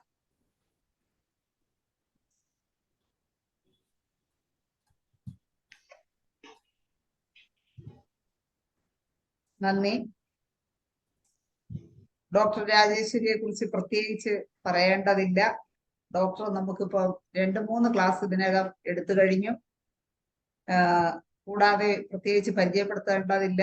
ഡോക്ടർ നമ്മുടെ ഡിപ്പാർട്ട്മെന്റിൽ CMO ആയിട്ട് പെൻഷനായതാണ്. പെൻഷനായ ഡോക്ടറാണ്. ഒരുപാട് മരട് ഡിസ്പെൻസറിയിൽ ഒരുപാട് നല്ല പ്രവർത്തനങ്ങളൊക്കെ കാഴ്ചവെച്ച ഡോക്ടറാണ്. കൂടാതെ നമ്മുടെ ദേവൻ ഡോക്ടറുടെ പത്നിയാണ്. ഡോക്ടറുടെ 30 വർഷത്തിലധികമുള്ള ചികിത്സാ അനുഭവങ്ങൾ പങ്കുവയ്ക്കുകയാണ് ഇന്ന് നമ്മളോടൊപ്പം. ഞാൻ വളരെ സ്നേഹപൂർവ്വം സന്തോഷപൂർവ്വം ഡോക്ടറെ സ്വാഗതം ചെയ്യുന്നു. ഡോക്ടറെ ക്ലാസ് തുടങ്ങും. എല്ലാവർക്കും നമസ്കാരം. നമുക്ക് ഇന്നലെ നിർത്തിവെച്ച ഡിസ്കഷനിൽ നിന്നൊന്ന് തുടങ്ങാം. ഇന്നലെ ഹെർണിയയുടെ ഡിസ്കഷൻ നടന്നപ്പോൾ കൂടുതലും ഇൻഗ്വിനൽ ഹെർണിയയും അംബിലിക്കൽ ഹെർണിയെ കുറിച്ചുമാണ് ഡിസ്കഷൻ നടന്നത്. ഫെമറൽ ഹെർണിയയുടെ കുറിച്ച് അധികം ഡിസ്കസ് ചെയ്ത് കണ്ടില്ല. ഞാൻ പിന്നെ ഒന്ന് ആലോചിച്ചപ്പം എനിക്കാണെങ്കിലും ഇൻഗ്വിനൽ ഹെർണിയും അംബിലിക്കൽ ഹെർണിയും ധാരാളം കിട്ടിയിട്ടുണ്ട്.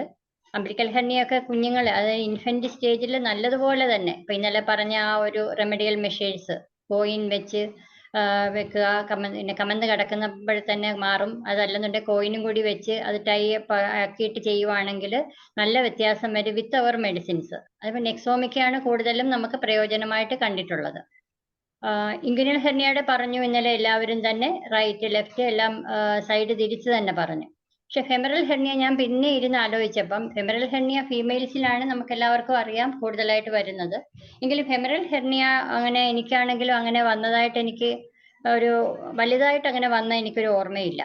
ഫെമറൽ ഹെർണിയ കൂടുതലും വരാനുള്ള ഒരു ചാൻസ് എന്ന് പറഞ്ഞു കഴിഞ്ഞാൽ കൂടുതലും സ്ത്രീകൾക്ക് ഒബീസ് ആയിട്ടുള്ളവർക്ക് വരാം. കൂടുതലും അങ്ങനെ വരുന്നതെന്ന് വെച്ച് കഴിഞ്ഞാൽ ഫെമറൽ കനാൽ കൂടുതലും വിഡ്ത്ത് കൂടുതലാണ്.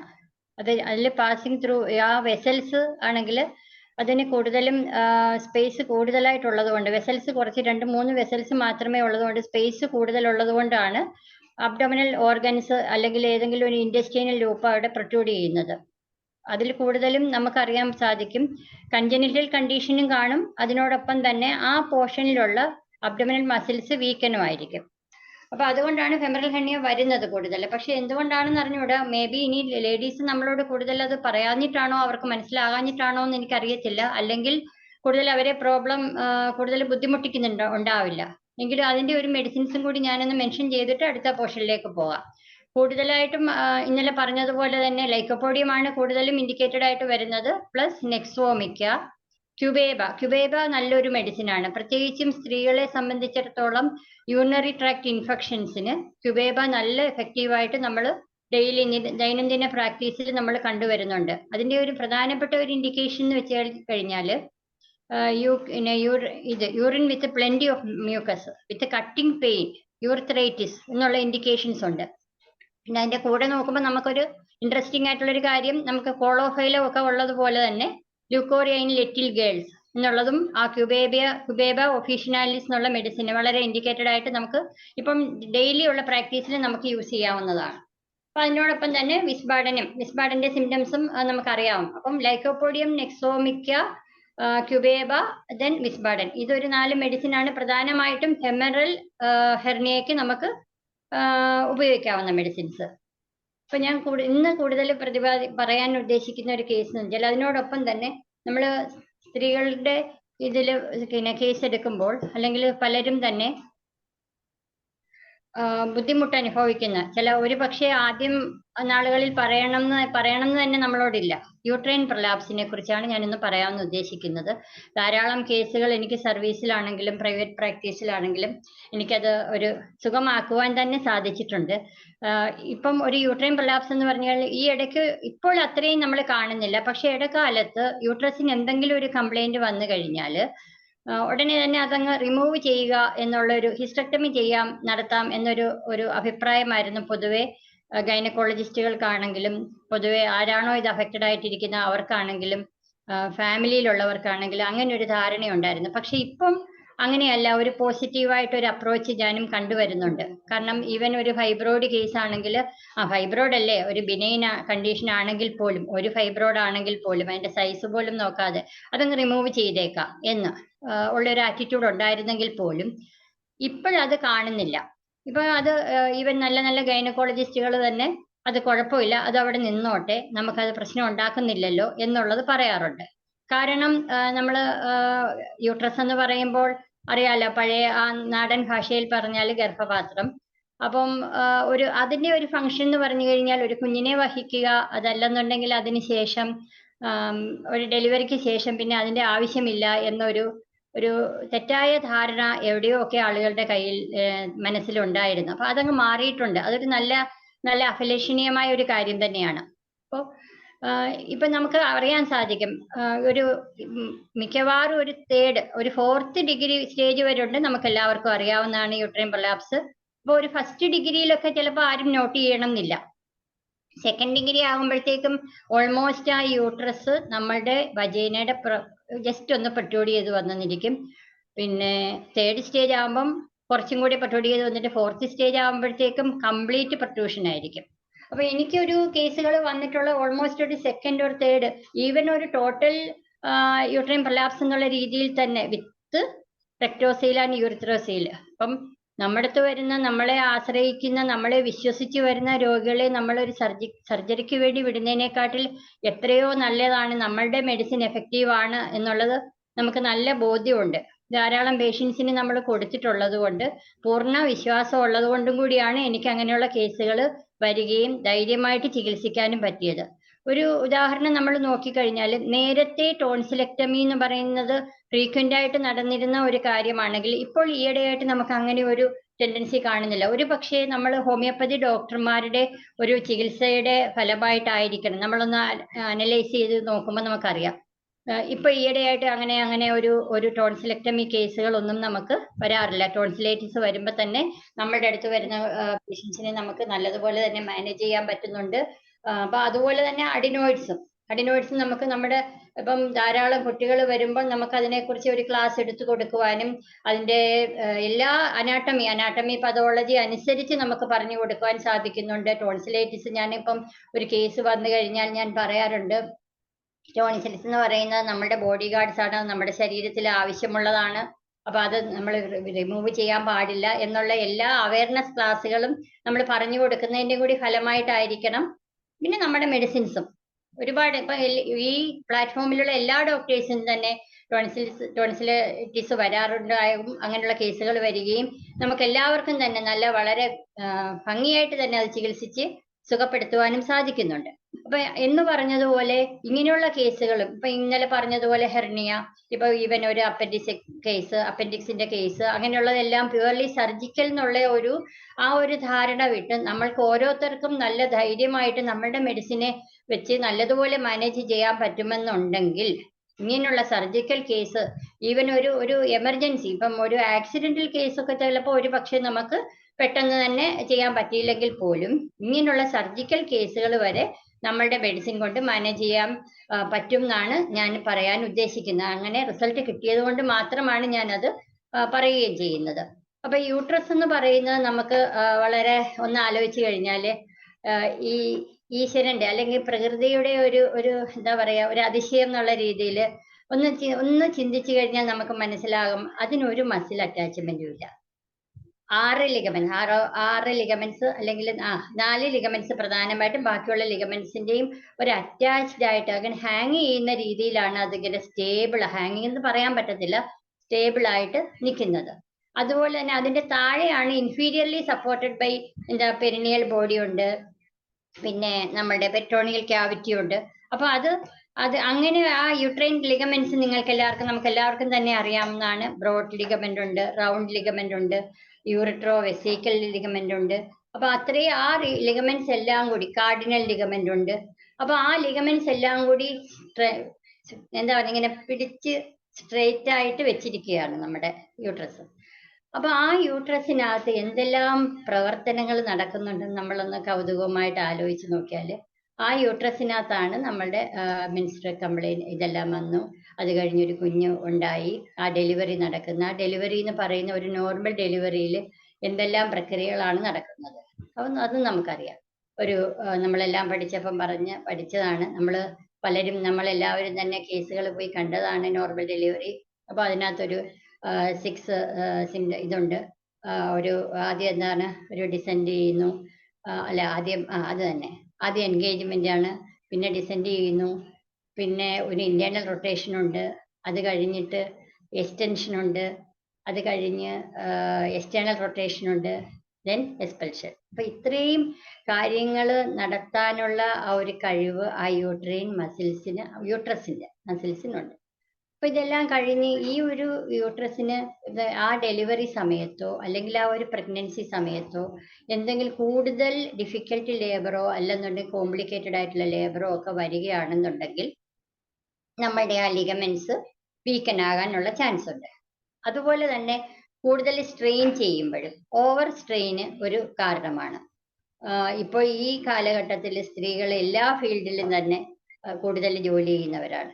പണ്ടത്തെ ആചാരമനുസരിച്ച് പീരീഡ്സ് സമയത്ത് മാറിയിരിക്കണം, ആ 7 ദിവസം മാറിയിരിക്കണം എന്നുള്ളത് സയന്റിഫിക് ആയിട്ട് നോക്കുവാണെങ്കിൽ ശരി തന്നെയാണ്.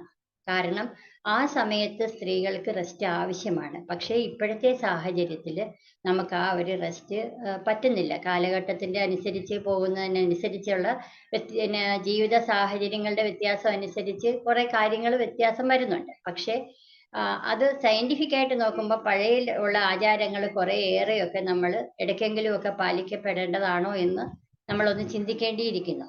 പക്ഷെ ഒന്നുമില്ലെങ്കിലും ആ സമയത്ത് റെസ്റ്റ് എടുക്കുക എന്നുള്ളതെങ്കിലും, കുറച്ചെങ്കിലും റെസ്റ്റ് എടുക്കുക എന്നുള്ളതെങ്കിലും നമ്മൾ നമ്മുടെ അടുത്ത് വരുന്ന കുട്ടികളോടും അല്ലെങ്കിൽ മാതാപിതാക്കളോടും പറഞ്ഞു കൊടുക്കുന്നത് ഉചിതമായിരിക്കും. അതുപോലെ തന്നെ ഡെലിവറി കഴിഞ്ഞാൽ പൊതുവെ കാണുന്ന ഒരു കാര്യം ഇപ്പൊ ഈയിടെയല്ല, ഇപ്പോഴത്തെ കുട്ടികൾ ഒരു റെസ്റ്റും എടുക്കുന്നതായിട്ട് കാണുന്നില്ല. ഡെലിവറി കഴിഞ്ഞ 56 ദിവസം അല്ലെ 90 ദിവസം നീണ്ടു നിവർന്ന് കിടക്കുക എന്നുള്ള ആ ഒരു ആചാരമോ ആ ഒരു രീതിയോ ഒന്നും തന്നെ ഇപ്പോൾ കണ്ടുവരുന്നില്ല. ഇപ്പൊ വേദിട്ട് കുളിക്കുക, ആ ഒരു ആചാരപ്രകാരമുള്ള അല്ലെങ്കിൽ ആയുർവേദം ഇപ്പം നമ്മൾ കാണുന്നുണ്ടല്ലോ. അലോപ്പതി ഡോക്ടേഴ്സ് പറയുന്ന ആയുർവേദ മരുന്ന് കഴിക്കുക പോലും ചെയ്യരുത് എന്നുള്ളതാണ് അവർ പറയുന്നത്. അപ്പൊ അങ്ങനെയുള്ള തെറ്റിദ്ധാരണ പരത്തുന്ന രീതിയിലുള്ള അഡ്വൈസുകൾ തന്നെ നിലനിൽക്കുന്ന ഈ സാഹചര്യത്തിൽ നമ്മൾ ഓരോരുത്തരും അതിന്റെ ആ കുറേ പഴയ കാര്യങ്ങൾ നമ്മൾ പറഞ്ഞ് അഡ്വൈസ് ചെയ്ത് കൊടുക്കുന്നത് തന്നെയാണ് നല്ലത്.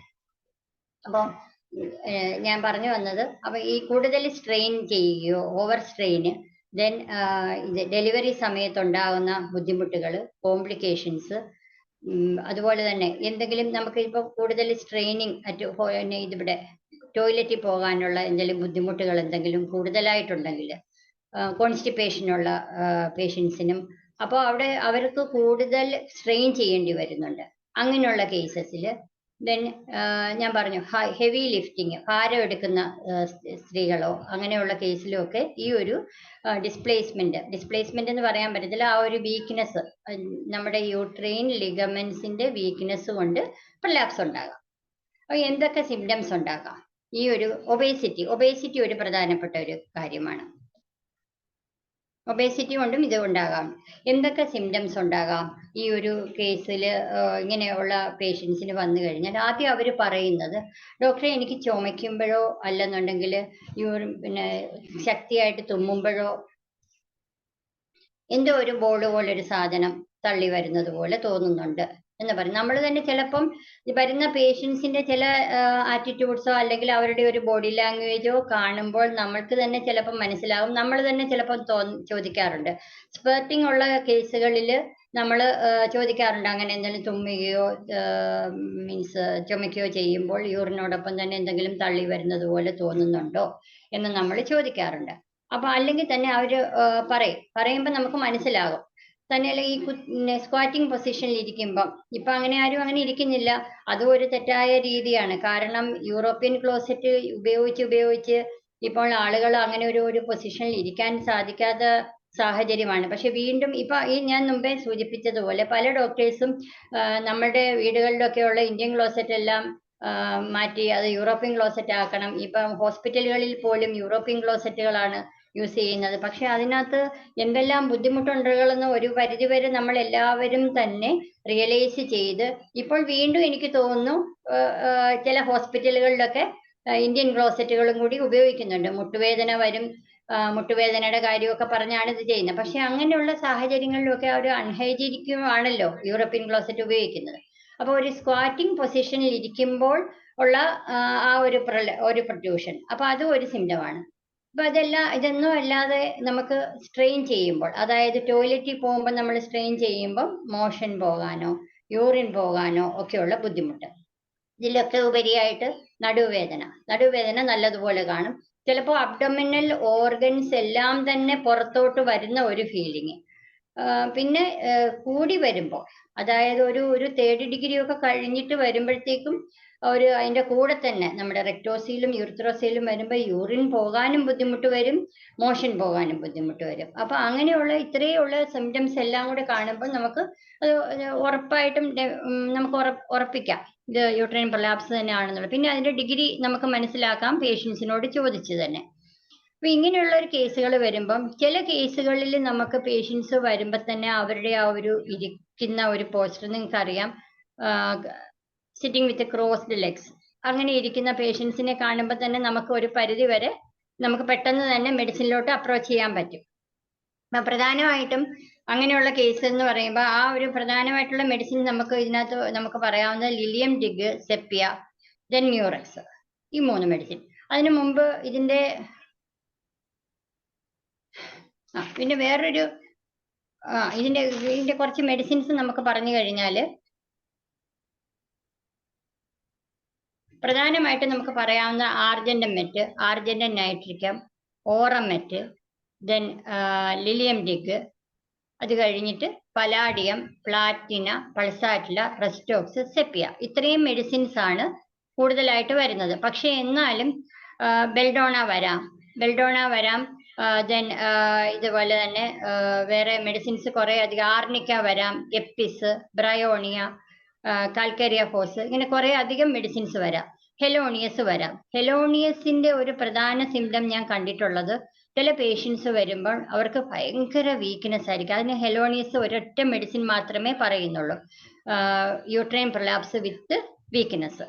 ഹെലോണിയസ് കൊടുത്ത് എനിക്ക് നല്ല റിസൾട്ട് കിട്ടും. ഞാൻ സാധാരണ ഹയർ പൊട്ടൻസിയാണ് കൊടുക്കാറ്. ഹെലോണിയസ് 1 ആണ് കൊടുത്തിട്ടുള്ളത്. അത് ആ വീക്ക്നെസ് ഒക്കെ മാറി കുറേയേറെ വ്യത്യാസം വന്നിട്ടുമുണ്ട്. പക്ഷെ ഇത് സിംഗിൾ മെഡിസിൻ കൊണ്ടോ അല്ലെന്നുണ്ടെങ്കിൽ ഒറ്റ ഡോസ് കൊണ്ടോ അല്ലെങ്കിൽ ഒന്നും തന്നെ സുഖമായിട്ടില്ല. കാരണം നമുക്ക് ആലോചിക്കാം, ഈ ലിഗമെന്റ്സ് എല്ലാം തന്നെ വീക്കനായി, അത് അത്രയും ഒരു സർജിക്കൽ കേസ് എന്ന് തന്നെ പറയാം. ആ ഒരു കേസ് നമ്മളുടെ മെഡിസിൻ കൊണ്ട് മസിൽസ് അല്ലെങ്കിൽ ആ ലിഗമെന്റ്സ് എല്ലാം തന്നെ സ്ട്രെങ്തനായി വരേണ്ടത് അത്രയും സമയമെടുക്കും. 1-2 വർഷം വരെയൊക്കെ സമയമെടുത്തിട്ടുണ്ട്. കൂടുതലും ഒരു മെനപ്പോസൽ ഏജിലുള്ള ലേഡീസിനാണ് ഞാനിത് കണ്ടിട്ടുള്ളത്. അപ്പൊ അവർക്ക് അങ്ങനെയുള്ള കേസിൽ ഫൈബ്രോയിഡും കണ്ടു വന്നിട്ടുണ്ട്. അപ്പൊ ഫൈബ്രോയിഡ് അത്രയും മൾട്ടിപ്പിൾ സീഡ്ലിംഗ് ഫൈബ്രോയിഡ് ആണ്. അപ്പൊ അങ്ങനെയുള്ള കേസുകൾ അത് അവിടെ തന്നെ നിൽക്കട്ടെ എന്നുള്ളൊരു അഡ്വൈസ് ആണ് ഞാൻ കൊടുക്കുന്നത്. അപ്പൊ അല്ലാതെ അപ്പം പേഷ്യൻസ് നമ്മളോട് ഇത്രയും കോൺഫിഡന്റ് ആയിട്ട് വരുന്നത് കൊണ്ടാണ് നമുക്ക് ഇത് മാനേജ് ചെയ്യാൻ പറ്റുന്നത്. അപ്പൊ ഹെലോണിയസ് ഞാൻ കൊടുത്തിരിക്കുന്നത് എപ്പോഴും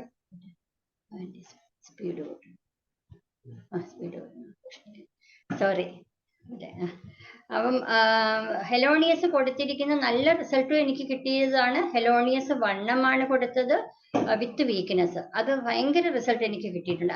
അതിന്റെ കൂടെയുള്ള സിംറ്റംസ് ഒക്കെ നിങ്ങൾക്ക് അറിയാമല്ലോ. ഹെലോണിയസിന്റെ ഒരു പ്രത്യേകത എന്താണ് ഞാൻ ഇപ്പോൾ ഉള്ളത് വായിച്ചത്. Predominantly affects the female genitalia. Mind, sadness, aggravation on seeing others happy, with aversion to company. Amelioration when kept busy. Occupation of mind, doing something. Restless.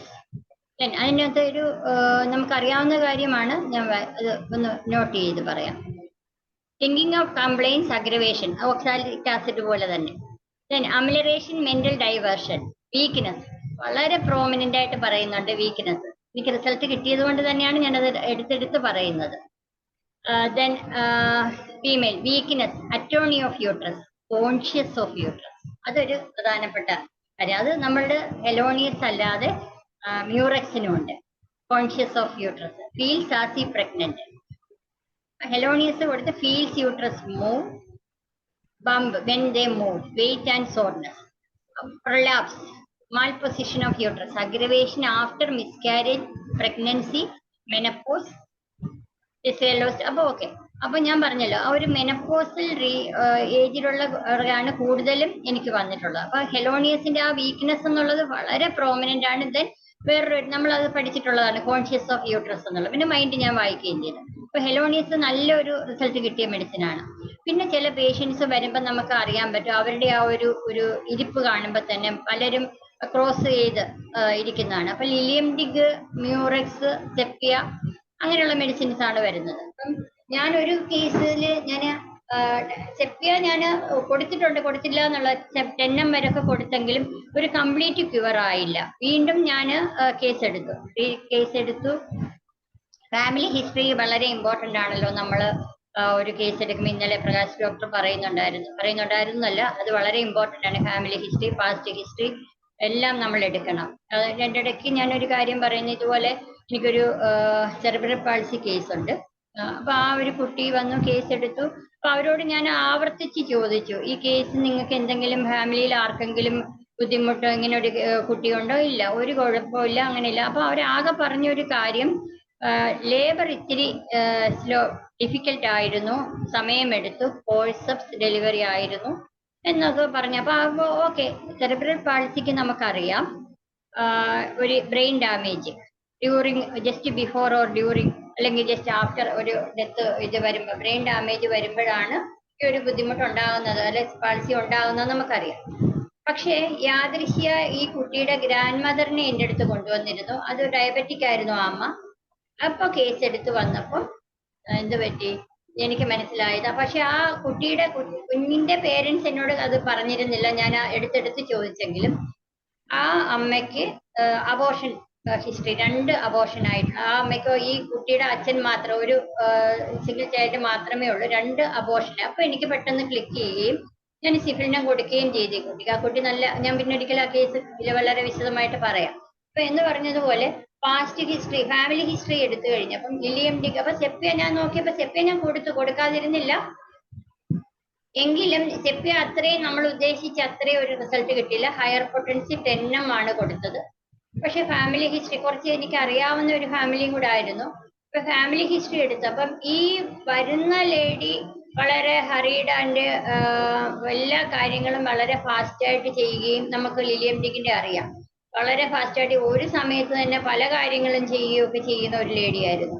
പക്ഷെ ആ എല്ലായ്പ്പോഴും നമുക്ക് എല്ലാ മൈൻഡും എല്ലാ സിംറ്റംസും ഒത്തു വരണം എന്നില്ലല്ലോ. ഇന്നൊരു കേസ് എനിക്ക് വന്നത് ഒരു ഡയബറ്റിക് പേഷ്യൻ്റ് ആണ്. അവർക്ക് ഭയങ്കര ഫ്രൈറ്റ് ആണ്. അപ്പം വേണമെങ്കിൽ നമുക്ക് മിമുലസിന്റെ തന്നെ ഒരു ആങ്സൈറ്റി, ഭയങ്കര മുഖമൊക്കെ കണ്ടു കഴിഞ്ഞാൽ അപ്പൊ ആ അത്രയും ഫിയർ ആയിരുന്നു. അപ്പൊ ഞാൻ മിമുലസ് കൊടുത്തു. പക്ഷെ അതിന് മുമ്പ് ഞാൻ ആസിഡ് ഫോസ് 30 ആണ് കൊടുത്തോണ്ടിരുന്നത്. ഇന്ന് ഞാൻ ഒന്നും കൂടി കേസ് റീടേക്ക് ചെയ്തപ്പം പറഞ്ഞ ഒരു കാര്യം, ഭയങ്കര ഫിയർ ഓഫ് തണ്ടർസ്റ്റോം ഉണ്ട്. അപ്പൊ ആ നല്ലൊരു സുന്ദരി ഒരു ലേഡിയാണ്. ഞാൻ എന്തായാലും ഫോസ്ഫറസ് 10 തന്നെയാണ് ഒരു ഡോസ് കൊടുത്തിട്ട് വീണ്ടും മിമുലസും ആസിഡ് ഫോസ് 13 തന്നെ കൊടുത്തു വിട്ടു. അവർക്ക് ഷുഗർ ഇപ്പൊ കുറവുണ്ട്, നല്ലതുപോലെ HbA1c നോക്കണം എന്ന് പറഞ്ഞ് വിട്ടിരിക്കുകയാണ് ഞാൻ.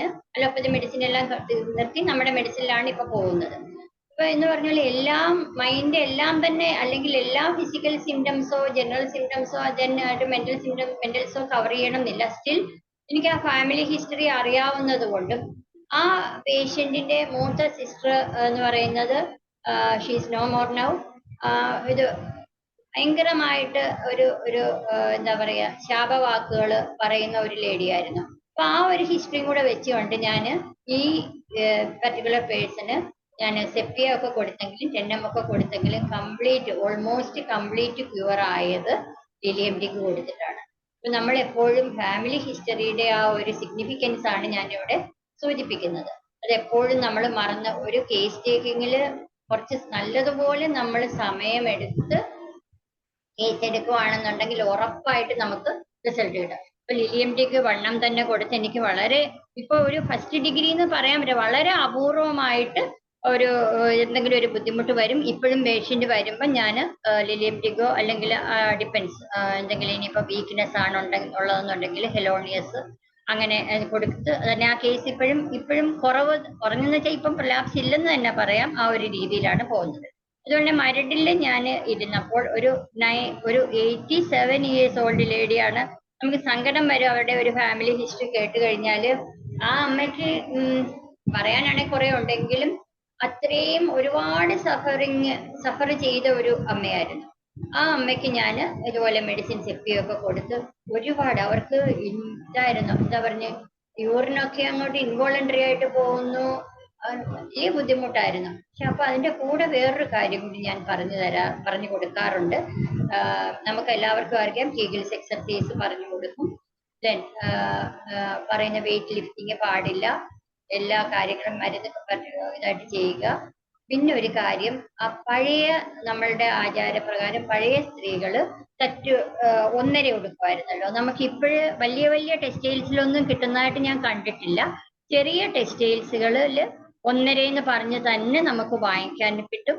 ആ 1.5 കൂടി ഞാൻ അത് അഡ്വൈസ് ചെയ്യാറുണ്ട്. ഞാൻ ഈ മരടിലൊക്കെ ഇങ്ങനെ എനിക്ക് ഇത് വ്യത്യാസം ഉണ്ടെന്ന് പറഞ്ഞ് എൻ്റെ ജൂനിയർ ഡോക്ടേഴ്സ്, ഞാൻ പിന്നെ എല്ലാവരും പറയുമല്ലോ, ആ ജൂനിയർ ഡോക്ടേഴ്സൊക്കെ എന്നോട് ചോദിച്ച് മെഡിസിനൊക്കെ ചോദിക്കാറുണ്ട്. അപ്പോൾ 1.5 വാങ്ങിച്ചിട്ട് ആദ്യം നമ്മളൊന്ന് ഒരു 1.5, 2, 3 വാങ്ങിച്ചിട്ട് ആദ്യം ഒന്ന് വാഷ് ചെയ്തിട്ട് നമ്മൾ യൂസ് ചെയ്യാവുള്ളൂ, അല്ലെങ്കിൽ വളരെ സ്റ്റിഫായിട്ടിരിക്കും. അത് എങ്ങനെയാ പറയേണ്ടതെന്ന് എനിക്കറിയില്ല. അപ്പം നീട്ടി എടുത്തിട്ട് ഒരു അറ്റം ഫ്രീ ആയിട്ട് ഇട്ടേക്കുക. അപ്പൊ ലെഫ്റ്റ് അറ്റം നല്ലപോലെ ഇത് ചെയ്തിട്ട് അല്ല തിരുമേനിമാരൊക്കെ ഉടുക്കുന്ന പോലെ താറെടുത്ത് പുറകില് വലിച്ച് വിട്ടുക. അത് ചുരുട്ടിയല്ല വെക്കേണ്ടത്, പരത്തി തന്നെ. എന്നാലല്ലേ നമ്മളൊന്ന് ആലോചിച്ച് നോക്കി ആ പെൽവിക് റീജിയനിൽ നമുക്ക് നല്ല വെയിറ്റ്, അതായത് നല്ല സ്ട്രോങ് സപ്പോർട്ട് കിട്ടാൻ വേണ്ടിയാണ് നമ്മൾ ചെയ്യുന്നത്. നമ്മൾ ചിലരോട് ഇത് പറഞ്ഞു കഴിയുമ്പോൾ അവർ ചെയ്യുന്നത് ഓണം കിട്ടുന്നത് പോലെ ജസ്റ്റ് ഒരു വള്ളിയിട, അതിൽ ഒരു പ്രയോജനവും കിട്ടത്തില്ല. ഇന്നലെ അനിൽകുമാർ ഡോക്ടർ പറഞ്ഞതുപോലെ ഹെർണിയയ്ക്ക് ബെൽറ്റ് വാങ്ങിച്ച് യൂസ്,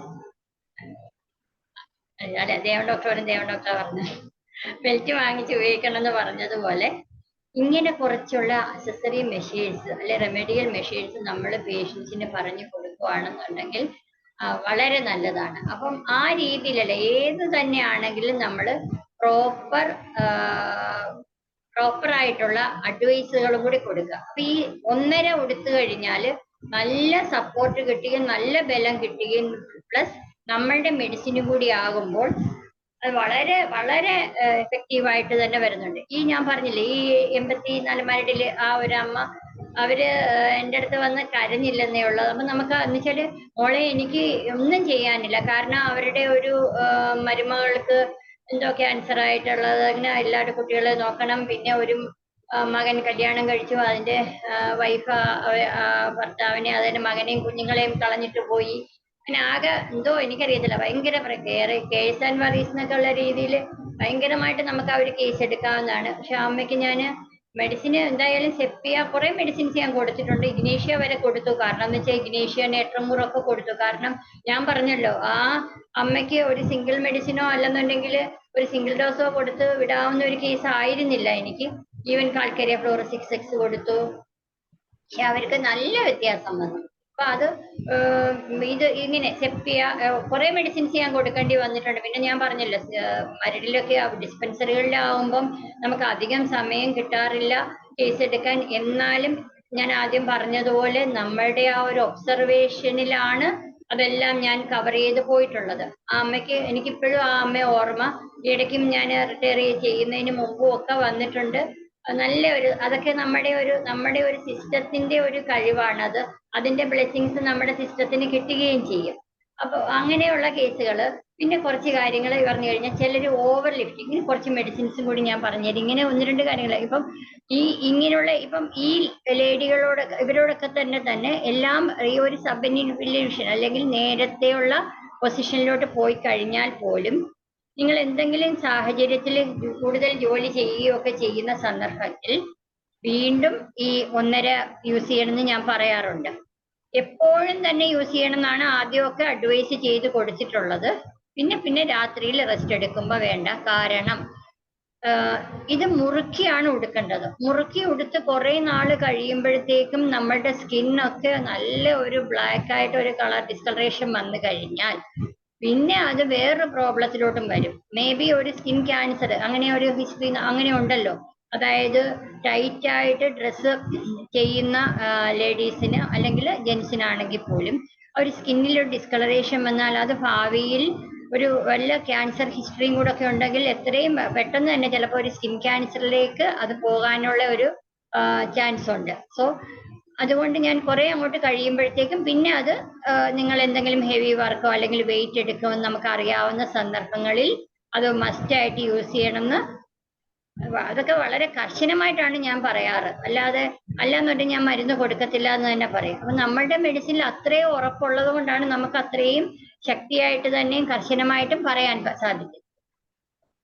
ഇതിന്റെ കൂടെ തന്നെ കുറച്ച് കാര്യങ്ങളോട് ഞാൻ പറഞ്ഞുതരാം. ഈ ഡെലിവറി ആഫ്റ്റർ അതറിയാമല്ലോ, അപ്പൊ അതും എല്ലാം സെപ്പിയ തന്നെയാണ് പറയുന്നത്.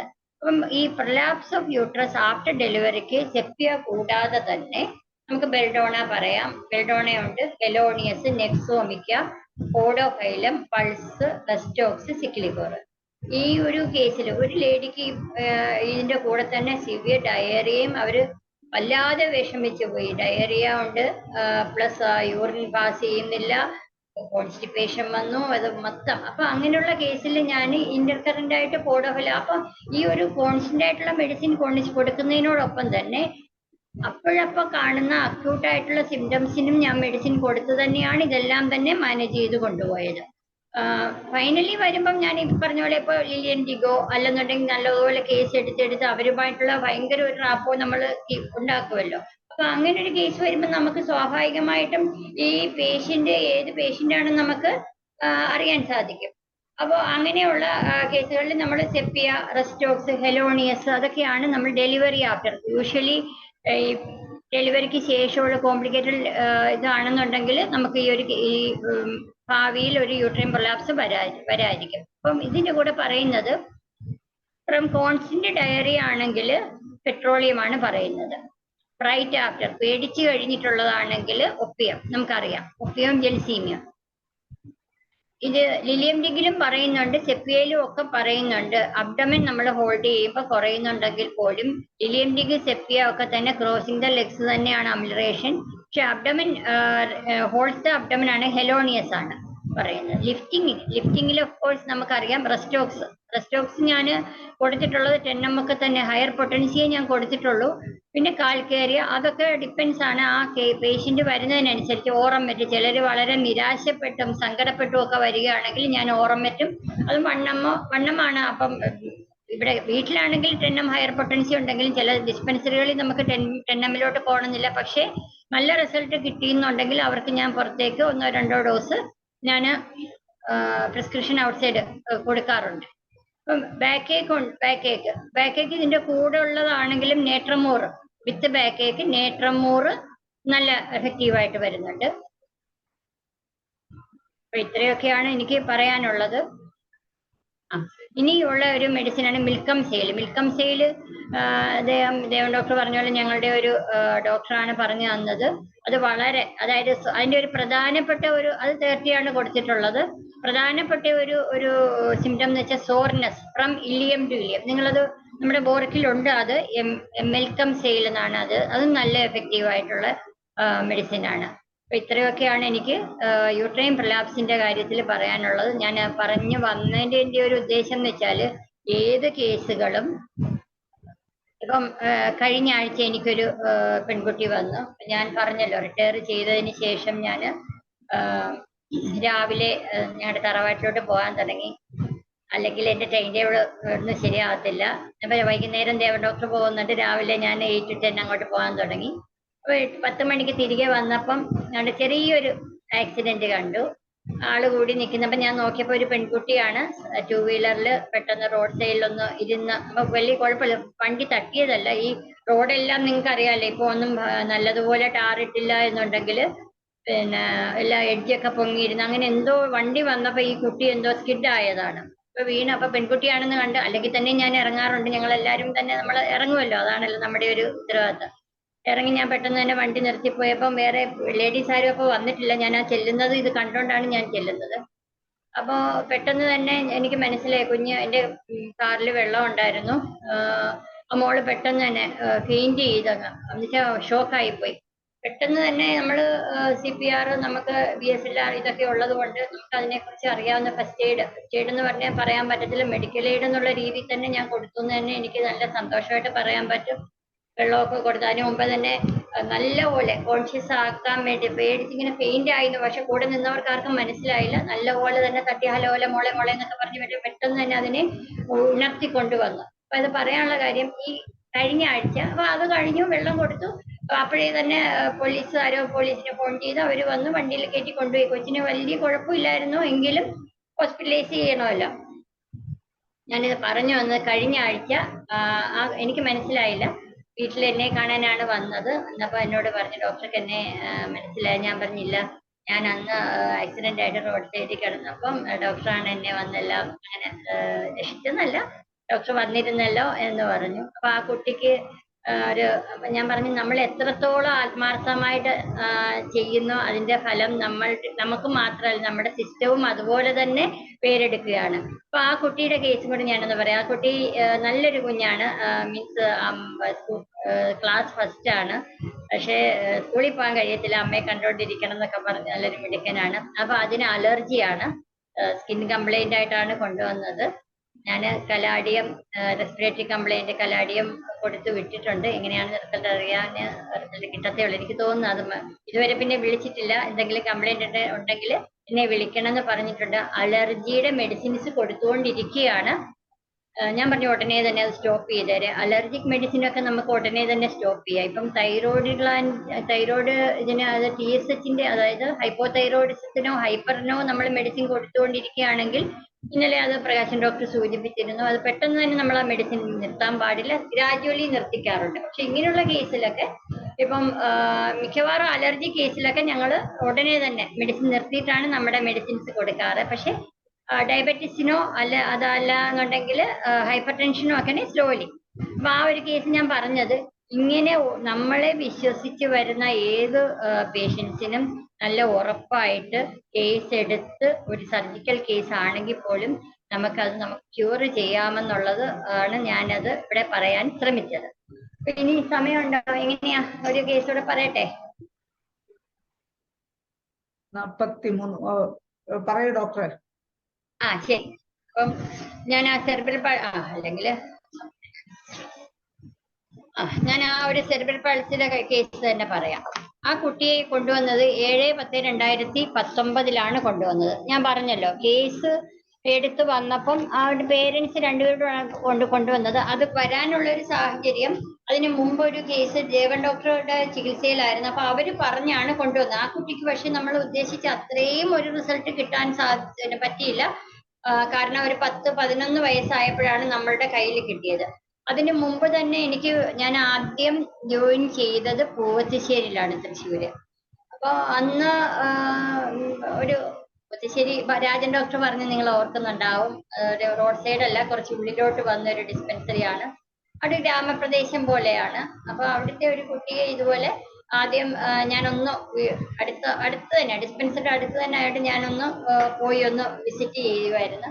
പക്ഷെ ഞാൻ 3.25 വർഷം അവിടെ ഇരുന്നു. അന്ന് മെഡിസിൻസ് എനിക്ക് അത്ര ഓർമ്മയില്ലെങ്കിൽ പോലും കാൽക്കരിയ ഫോസ് ഒക്കെ കൊടുത്തതിന്റെ ഒരു ഓർമ്മയുണ്ട്, അബ്രോട്ടാനോ കൊടുത്തതിന്റെ ഒരു ഓർമ്മയുണ്ട്.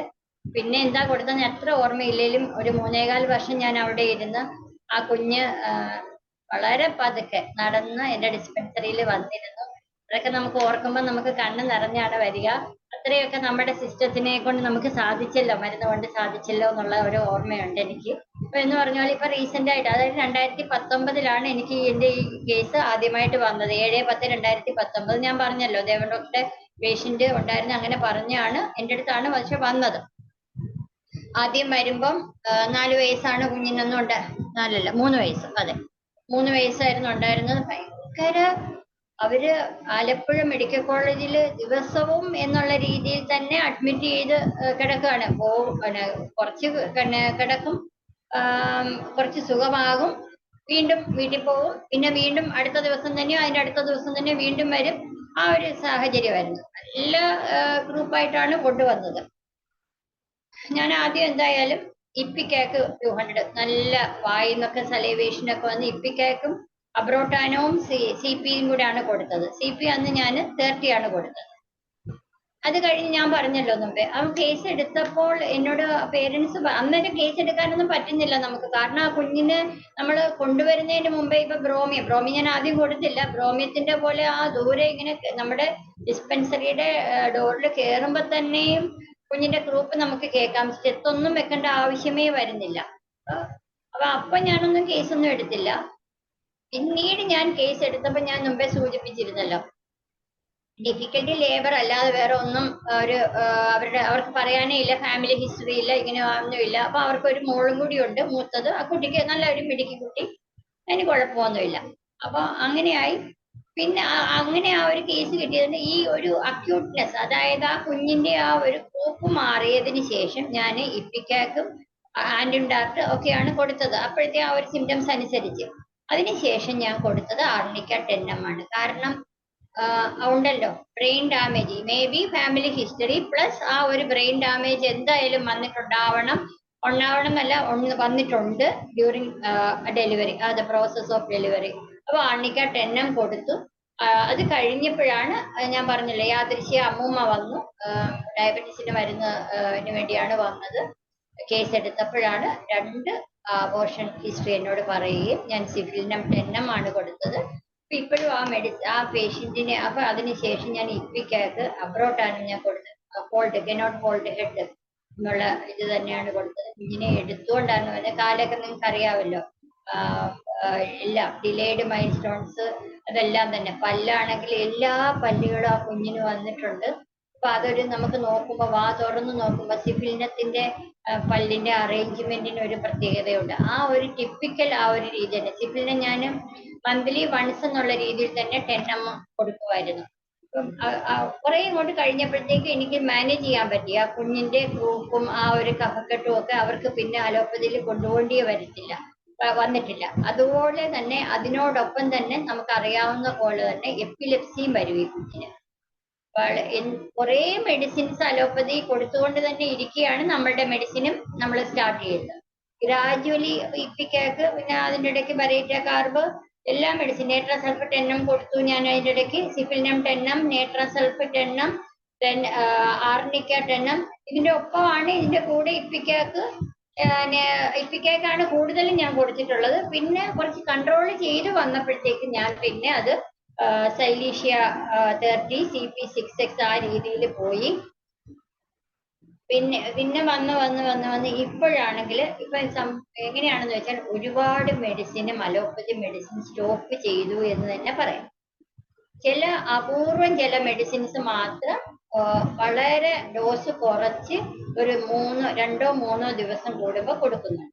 ആ കുഞ്ഞിനെ ഇപ്പൊ കൊണ്ടുവന്നു കഴിഞ്ഞാൽ ആ കുഞ്ഞിന്റെ ഒരു ഫോട്ടോ നമ്മൾ എടുത്തു കഴിഞ്ഞാല് സെറ്റിയിലോ ഒക്കെ ഇരിക്കുന്ന നോർമൽ ബേബി ഇരിക്കുന്നത് പോലെ തന്നെയാണ് ഇരിക്കുന്നത്. ഇപ്പൊ 7 വയസ്സായി.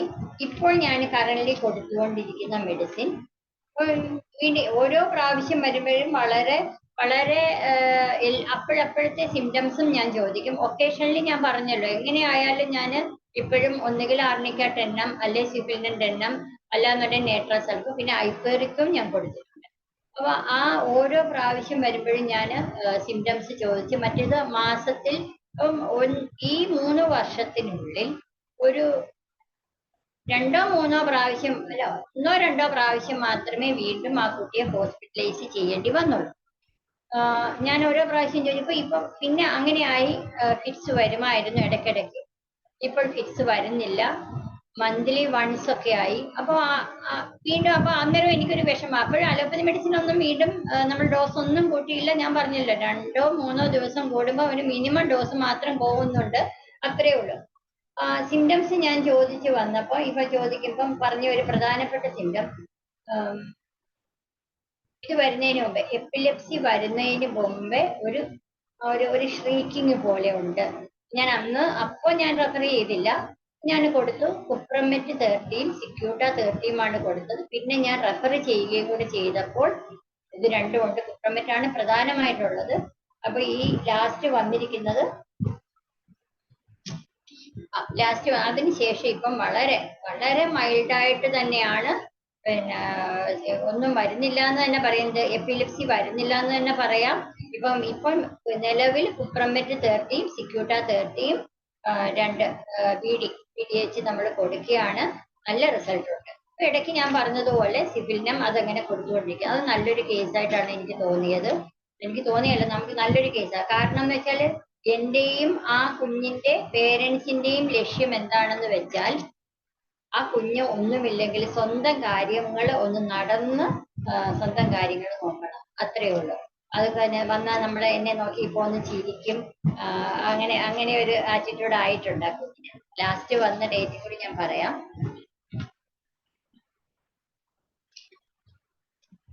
ലാസ്റ്റ് 2/11/2023 വന്നത്. അന്ന് വന്നപ്പോ ഈ പറഞ്ഞ പോലെ ചെറിയ ഒരു കഫക്കെട്ടുണ്ട്, ഗ്രൂപ്പ് ഉണ്ടെന്നൊക്കെ പറഞ്ഞപ്പോ ഞാൻ വീണ്ടും ആന്റിബയോട്ടിക് ഇപ്പിക്കാതെ ഞാൻ വിടാറേ ഇല്ല. കാരണം എന്ന് വെച്ചാൽ നല്ല റിസൾട്ട് വന്നിട്ടുണ്ട്. അപ്പൊ അതിനു മുമ്പ് ഒരു മാസം മുമ്പാണ് ഒരു ചെറിയ രീതി മൈൽഡ് അറ്റാക്കേ വന്നിട്ടുണ്ട്. അത് നല്ലൊരു കേസായിട്ടാണ് വന്നിരിക്കുന്നത്. ഒരു കേസ് ഇവിടെ പറയട്ടെ.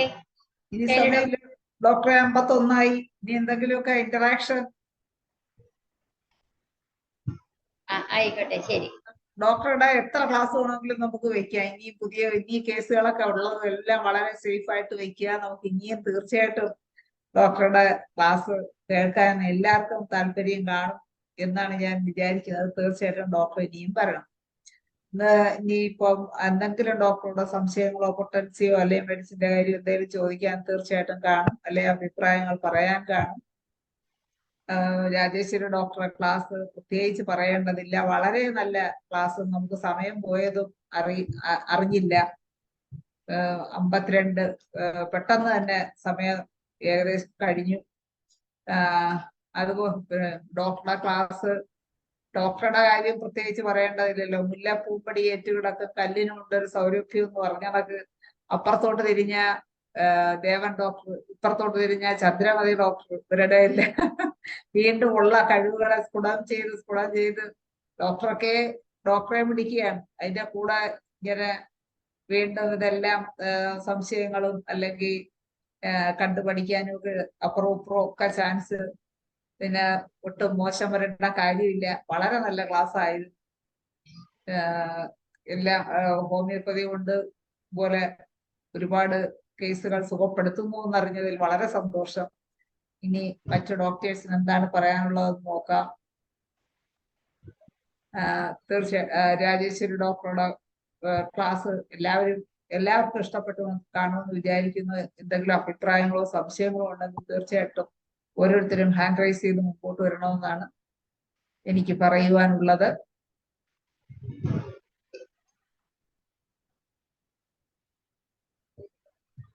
ധനേഷ് ഡോക്ടർ ആദ്യം വിളിക്കാം. ധനേഷ് ഡോക്ടർ,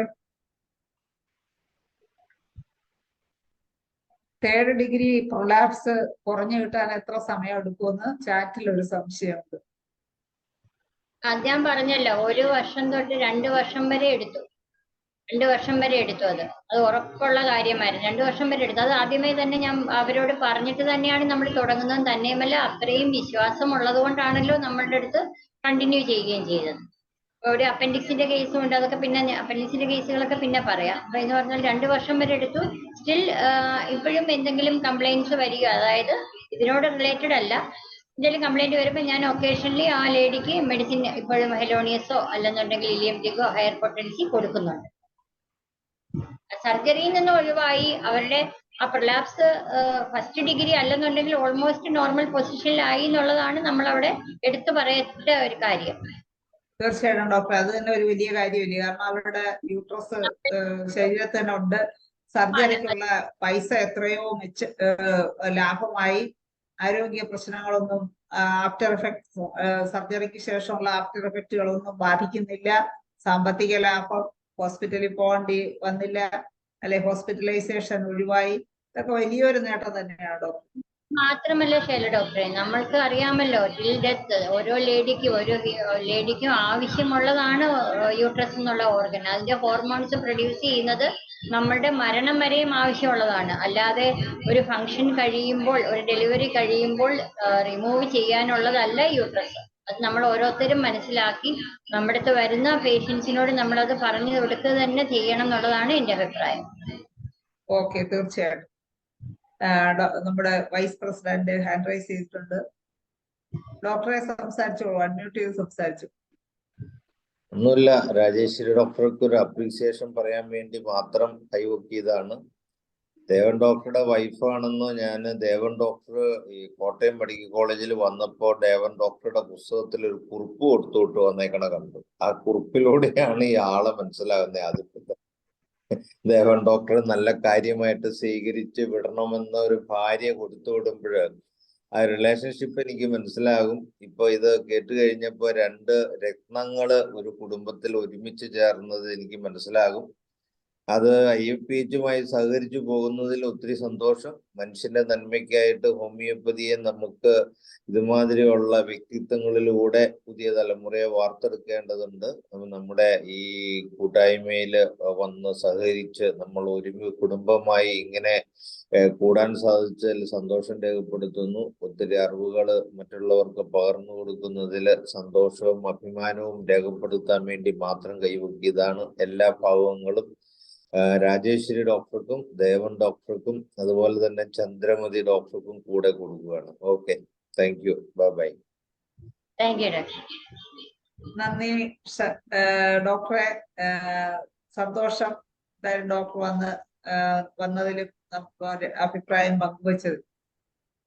ഇനിയും ആർക്കെങ്കിലും അഭിപ്രായങ്ങൾ പറയണമെങ്കിൽ തീർച്ചയായിട്ടും ഹാൻഡ് റൈസ് ചെയ്യുക. ധനേഷ് ഡോക്ടർ. വളരെ ഗംഭീരമായ പരിപാടിയായിരുന്നു ഇന്ന്. ഇന്നലെ വളരെ വേഗത്തിലാണ് പറഞ്ഞതെങ്കിലും വളരെ നല്ല രീതിയിൽ എല്ലാം അവതരിപ്പിച്ചു. IFBHന്റെ പേരില് എന്റെ പേരിലും ഒക്കെ നന്ദി കൂടെ പറയുകയാണ്. ഇനിയും നമുക്ക് ഇതുപോലുള്ള പരിപാടികൾ വേണം. നാളെ നമ്മോടൊപ്പം അതിഥിയായി എത്തുന്നത് നമ്മുടെ പാലക്കാട്ട് നിന്ന് നന്ദകുമാർ ഡോക്ടറാണ്. PCOD ആണ് വിഷയം. ഇനി ഒരു 3 മിനിറ്റ് ഉണ്ട് ഡോക്ടറെ. ഇനി ആർക്കെങ്കിലും എന്തെങ്കിലും സംശയമോ അഭിപ്രായങ്ങളോ പറയാൻ കുറച്ച് സമയം കൂടി ബാക്കിയുണ്ട്.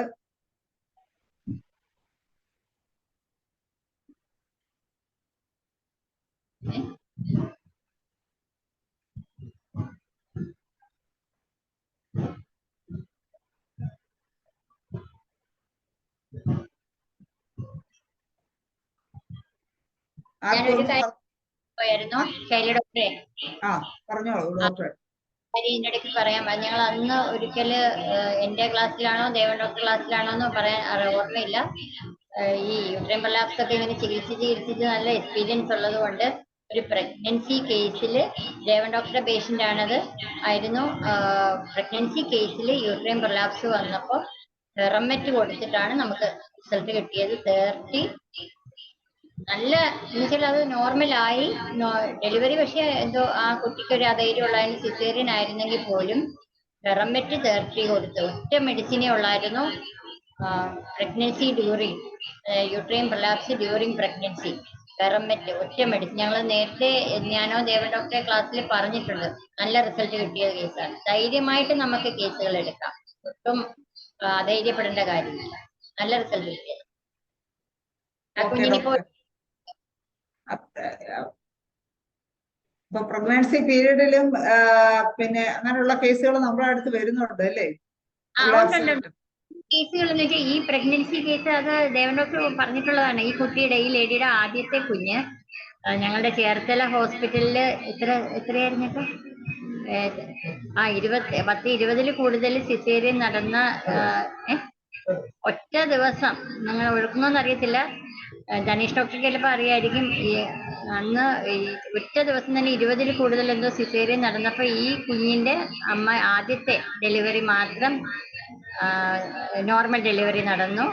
മോന് നമ്മളുടെ ദേവൻ ഡോക്ടറുടെ ചികിത്സയിലായിരുന്നു. അപ്പൊ അതിനുശേഷം പിന്നെ സെക്കൻഡ് പ്രഗ്നൻസി വന്നപ്പം ഇതുപോലെ യൂട്രൈൻ പ്രൊലാപ്സ് വന്ന് ഫെറമെറ്റ് കൊടുത്തിട്ടാണ് റിസൾട്ട് വന്നത്. 13 വർഷത്തിന് ശേഷമാണ് സെക്കൻഡ് കൺസീവ് ആയത്. അപ്പൊ നമ്മുടെ അദ്ദേഹത്തിന്റെ ട്രീറ്റ്മെന്റിൽ തന്നെയാണ് സെക്കൻഡ് കൺസീവ് ആയത്. അവര് ഞാൻ മുമ്പേ സൂചിപ്പിച്ചതുപോലെ ഹോമിയോപ്പതി മെഡിസിൻ മാത്രം കഴിക്കുന്ന ഫാമിലിയും കൂടിയാണ്. അപ്പൊ അത്രയും വിശ്വസിച്ച് വരുന്ന പേഷ്യൻസിനെ നമുക്ക് അത്രയും ധൈര്യമായിട്ട് ചികിത്സിക്കുകയും ചെയ്യാം. അവര് നമ്മളെ വിശ്വസിച്ചല്ലേ വരുന്നത്. അപ്പൊ നമ്മൾ ഒരിക്കലും അത് കൈവിടാൻ പാടില്ല. ഫെറമെറ്റ് കൊടുത്ത് നല്ല റിസൾട്ട് കിട്ടിയതാണ്. ഓക്കെ, ഇതൊക്കെ കേൾക്കുമ്പോൾ വളരെ സന്തോഷമാണ് തോന്നുന്നത്. എന്തായാലും ആ പ്രഗ്നൻസി പീരീഡിൽ പോലും വരുന്ന പ്രൊലാപ്സ് ഹോമിയോപ്പതി ഡോക്ടറെ അടുത്ത് എത്തുകയും അത് നമുക്ക് കുറച്ച് കൊടുക്കാൻ സാധിക്കുകയും ചെയ്യുന്നത് വളരെ സന്തോഷമുള്ള കാര്യം. ഹോമിയോപ്പതിക്കാർക്ക് അഭിമാനിക്കാം. എന്തായാലും ഡോക്ടറുടെ വളരെ നല്ല ഒരു ക്ലാസ്സോടുകൂടി ഇന്നത്തെ മലയാളം സെക്ഷൻ അവസാനിപ്പിക്കാൻ സമയമായി. രാജേശ്വരി ഡോക്ടർക്കും ഇന്ന് ഈ പ്ലാറ്റ്ഫോമിൽ പങ്കെടുത്ത എല്ലാ ഡോക്ടേഴ്സിനും ഹോമിയോപ്പതി സ്നേഹികൾക്കും സ്റ്റുഡൻസിനും എല്ലാവർക്കും അതുപോലെ അഭിപ്രായങ്ങൾ പങ്കുവച്ച ഡോക്ടർ ഷാജി കുടിയാട്ടിനും ധനേഷ് ഡോക്ടർക്കും എല്ലാവർക്കും ഒരിക്കൽ കൂടി നന്ദി പറഞ്ഞുകൊണ്ടും ശുഭരാത്രി നേർന്നുകൊണ്ടും ഇന്നത്തെ മലയാളം സെക്ഷൻ പ്രോഗ്രാം ഇവിടെ വൈൻഡപ്പ് ചെയ്യുന്നു. എല്ലാവർക്കും നന്ദി, നമസ്കാരം.